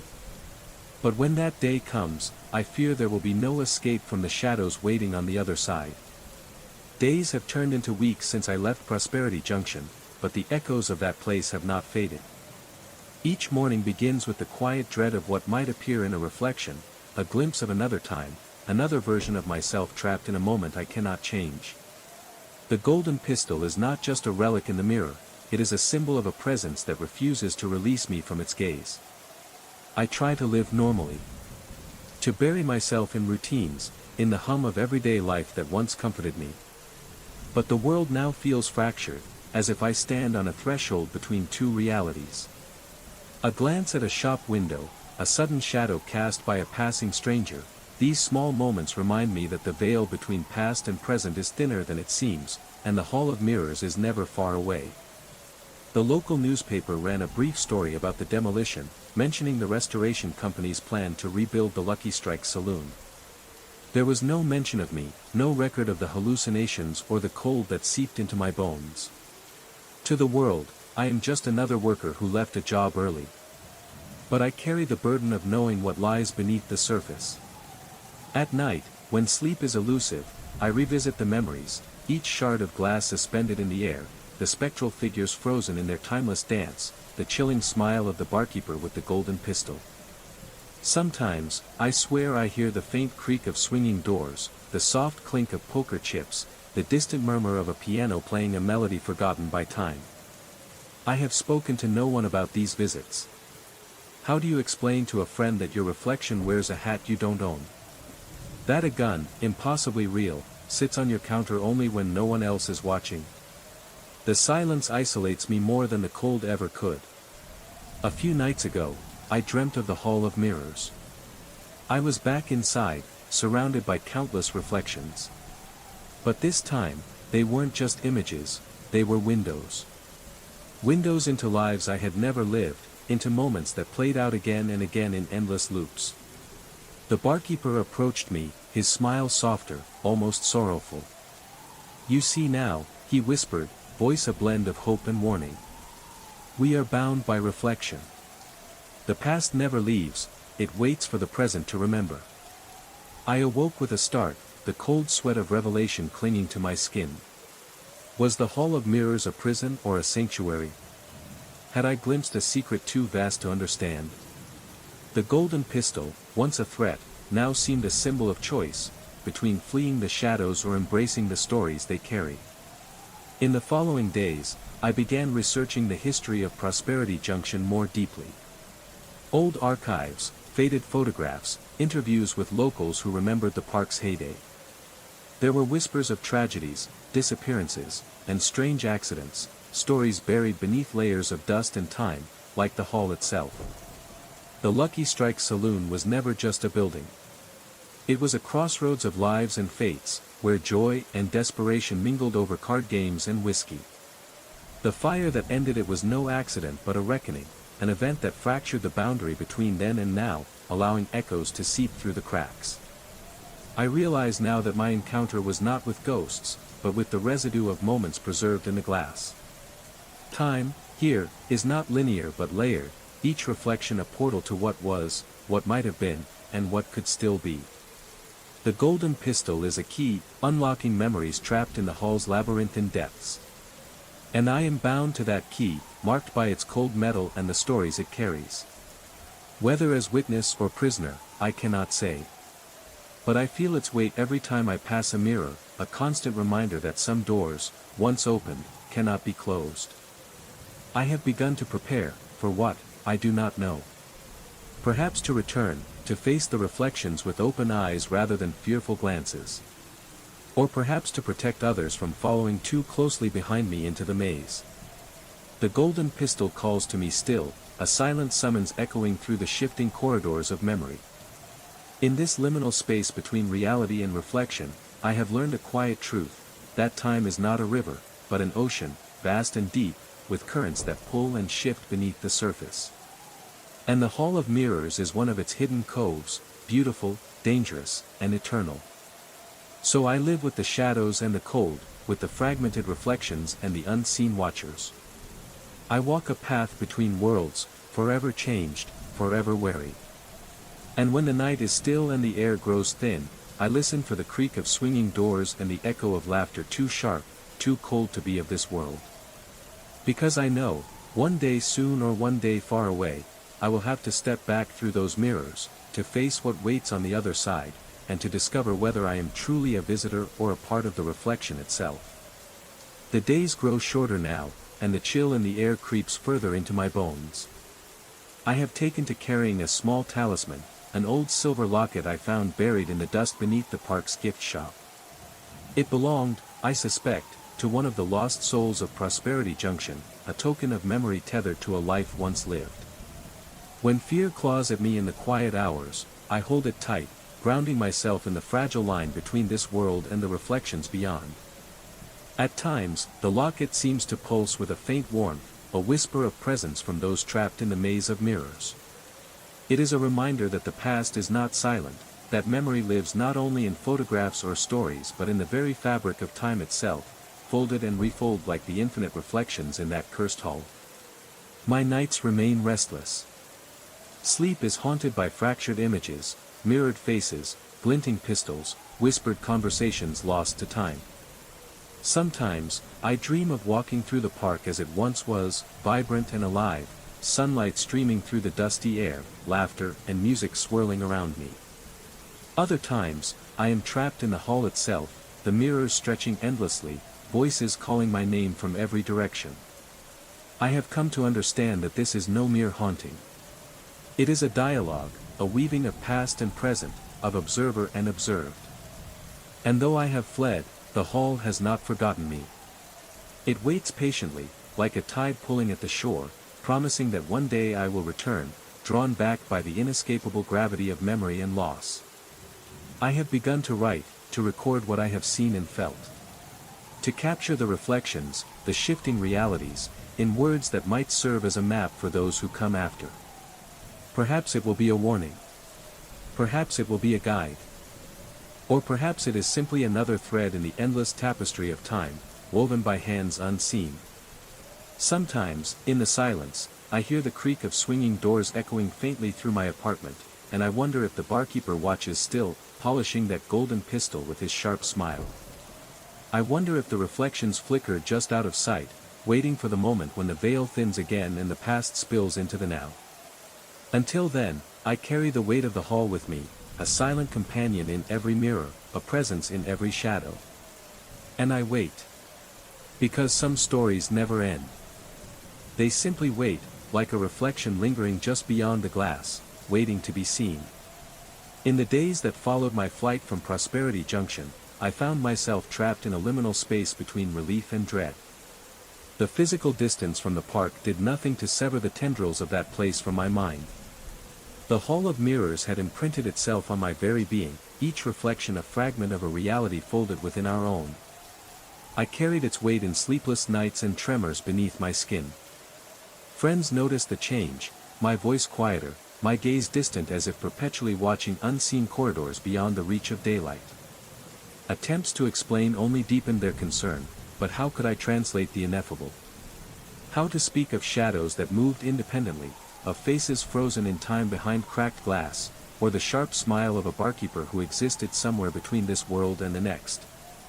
I began researching the park's history obsessively, poring over archives, old newspapers, and forgotten records buried beneath layers of dust and neglect.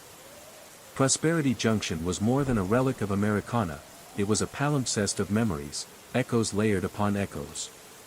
The fire that consumed the Lucky Strike saloon was not simply a tragic accident. There were whispered rumors, half-remembered stories of gambling debts, betrayal, and a curse whispered in the dead of night. The golden pistol belonged to a man named Silas Crane, a card sharp with a reputation as sharp as his teeth. He was said to have cheated death, or rather, to have slipped through its fingers by bargaining with forces beyond comprehension. His fate was sealed not by gunfire but by reflection, caught between mirrors, trapped in a looping existence where time and space lost meaning. I learned that the Hall of Mirrors was constructed atop the ruins of the original saloon, a deliberate attempt to contain the restless spirits bound by Silas's fate. But mirrors are treacherous things, they do not merely reflect, they multiply, distort, and sometimes, betray. Each pane became a window into parallel fragments of reality, realms where the past and present converged and clashed. I contacted a local historian, a woman named Eleanor Graves, who had spent decades chronicling the legends of Nevada's ghost towns. Her voice was a soothing balm, grounding me when the visions overwhelmed my senses. She spoke of the hall as a nexus, a place where the boundary between worlds thinned, and the reflections were not mere illusions but echoes of lives suspended between moments. Eleanor warned me to avoid returning alone. The mirrors remember, she said, and they are hungry for company. Her words echoed in my mind long after our call ended, a chilling refrain that confirmed the gravity of my experience. Yet, a strange pull lured me back, not out of bravery but necessity. I had to understand the hall, to map its labyrinthine reality, and perhaps find a way to soothe the unrest that lingered there. So, armed with Eleanor's guidance and a new resolve, I began planning a return, this time with purpose, preparation, and the faint hope of peace. The second journey to Prosperity Junction was different. The desert sun burned hotter, shadows lengthened with an unnatural slowness, and the wind carried whispers I could almost understand. The park had changed as if waiting for me, mirrors gleamed with a clarity that was almost sentient, their surfaces rippling like water disturbed by unseen currents. I entered the hall of mirrors with a careful step, my breath shallow in the chill that clung to the air. The golden pistol rested on the counter again, its pearl handle gleaming with an otherworldly light. But this time, I did not recoil. Instead, I reached out with steady hands, feeling the cool metal hum beneath my fingertips, a vibration that seemed to pulse in time with the heartbeat of the place itself. The mirrors flickered, and the reflections began to shift, not chaotic distortions, but scenes that played out like memories.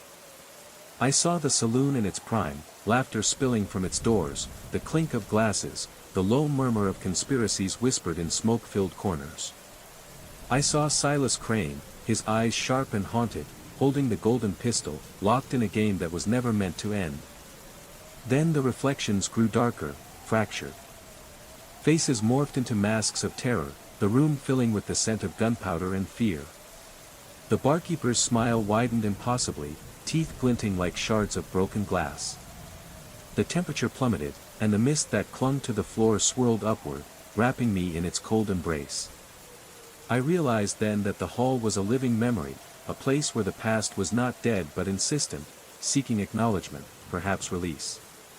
The golden pistol was not a weapon but a symbol, a key to the cycle of reflection and reality bound by unfinished stories and unspoken debts. With Eleanor's help, I began researching rituals of closure, ancestral ways to honor and free spirits trapped by sorrow and betrayal. Each attempt to communicate with the hall was met with subtle resistance, mirrors clouded, voices whispered warnings, and the shadows deepened, but I persevered, driven by a growing certainty that the hall's nightmare might one day be undone.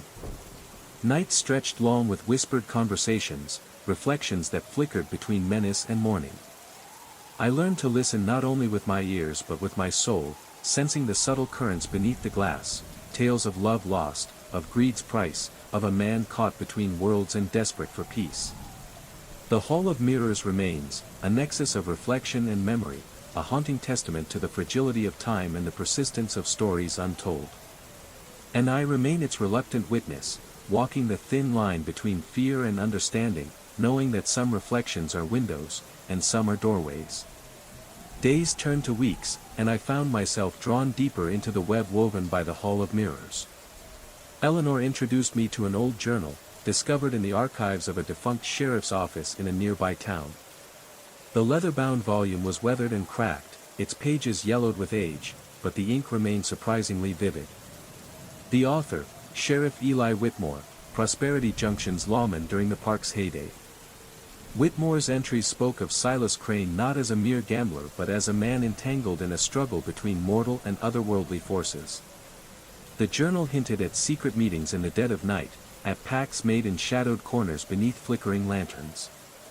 There were references to a mirror oath, a ritual binding souls across time, ensuring the park's patrons would never truly leave. With Eleanor's help, we pieced together fragments of the oath, an incantation whispered in voices both human and strange, promising fortune and protection but exacting a price that few lived to regret. The golden pistol was central to this binding, a talisman said to contain the essence of the pact, both its power and its curse. I realized then that Silas's fate was not unique but emblematic. The Hall of Mirrors was a nexus for those bound by this oath, caught in an eternal loop, reflections forever mirroring reality yet never free from their bindings. Each shard of glass was a prism refracting past, present, and possible futures, a spectral stage where stories replayed endlessly. One evening, as twilight bled into night, I returned to the hall, journal in hand, seeking answers in the place that had become a crucible of memory and fear. The mirrors pulsed softly, alive with anticipation. I recited the fragments of the mirror oath aloud, feeling the words twist and curl in the air like smoke. The reflections trembled. Faces emerged, some anguished, others serene. The barkeeper appeared once more, his smile less cruel, eyes softened by centuries of watching. He lifted the golden pistol, but instead of aiming it, he extended it toward me, a silent offering.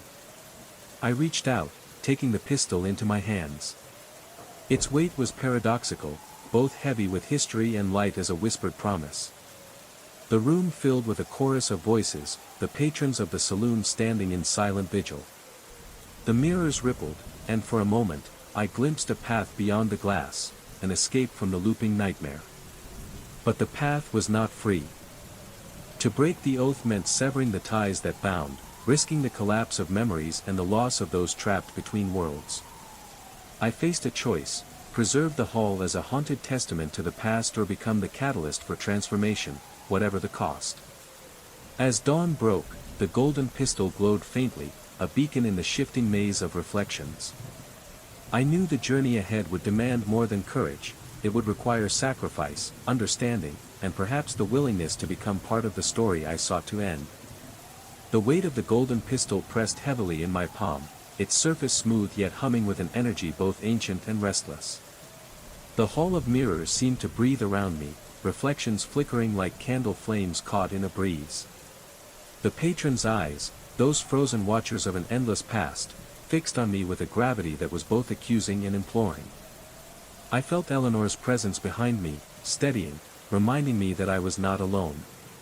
Together, we stepped deeper into the maze, the reflections twisting, warping, until reality itself seemed to bend. The air thickened, heavy with the scent of aged whiskey and smoke, phantoms of a time long gone but never fully vanished. Each mirror became a window, a doorway to a fragment of Prosperity Junction's tangled history. I saw Silas Crane again, his hand steady as he dealt cards beneath the gaslamp glow, eyes sharp but shadowed with secrets. The golden pistol lay nearby, gleaming like a star fallen to earth, its power palpable and dangerous. The patrons whispered in voices layered with regret and hope, telling tales of deals struck in desperation, of lives exchanged for promises of fortune. The mirror oath, I learned, was a curse and a covenant, binding their souls to the park, and through the park, to time itself. Suddenly, the reflections shuddered, and a new figure emerged, a woman clad in dust-covered finery, eyes bright with defiance. She reached out through the glass, and I felt a pull deep in my chest, a longing to break the cycle, to shatter the endless replay. Eleanor whispered urgently about the ritual needed to sever the oath.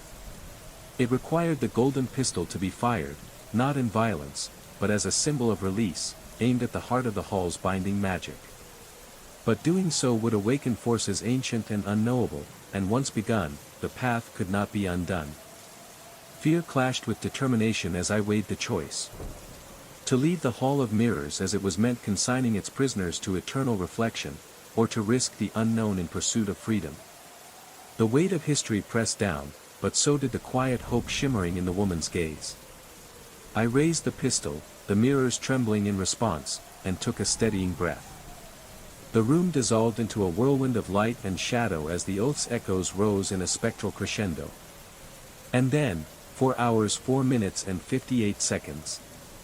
The origins of the mirror oath reach back beyond the park's opening, threading through whispers of the Old West and deeper still into the shadows of forgotten lore.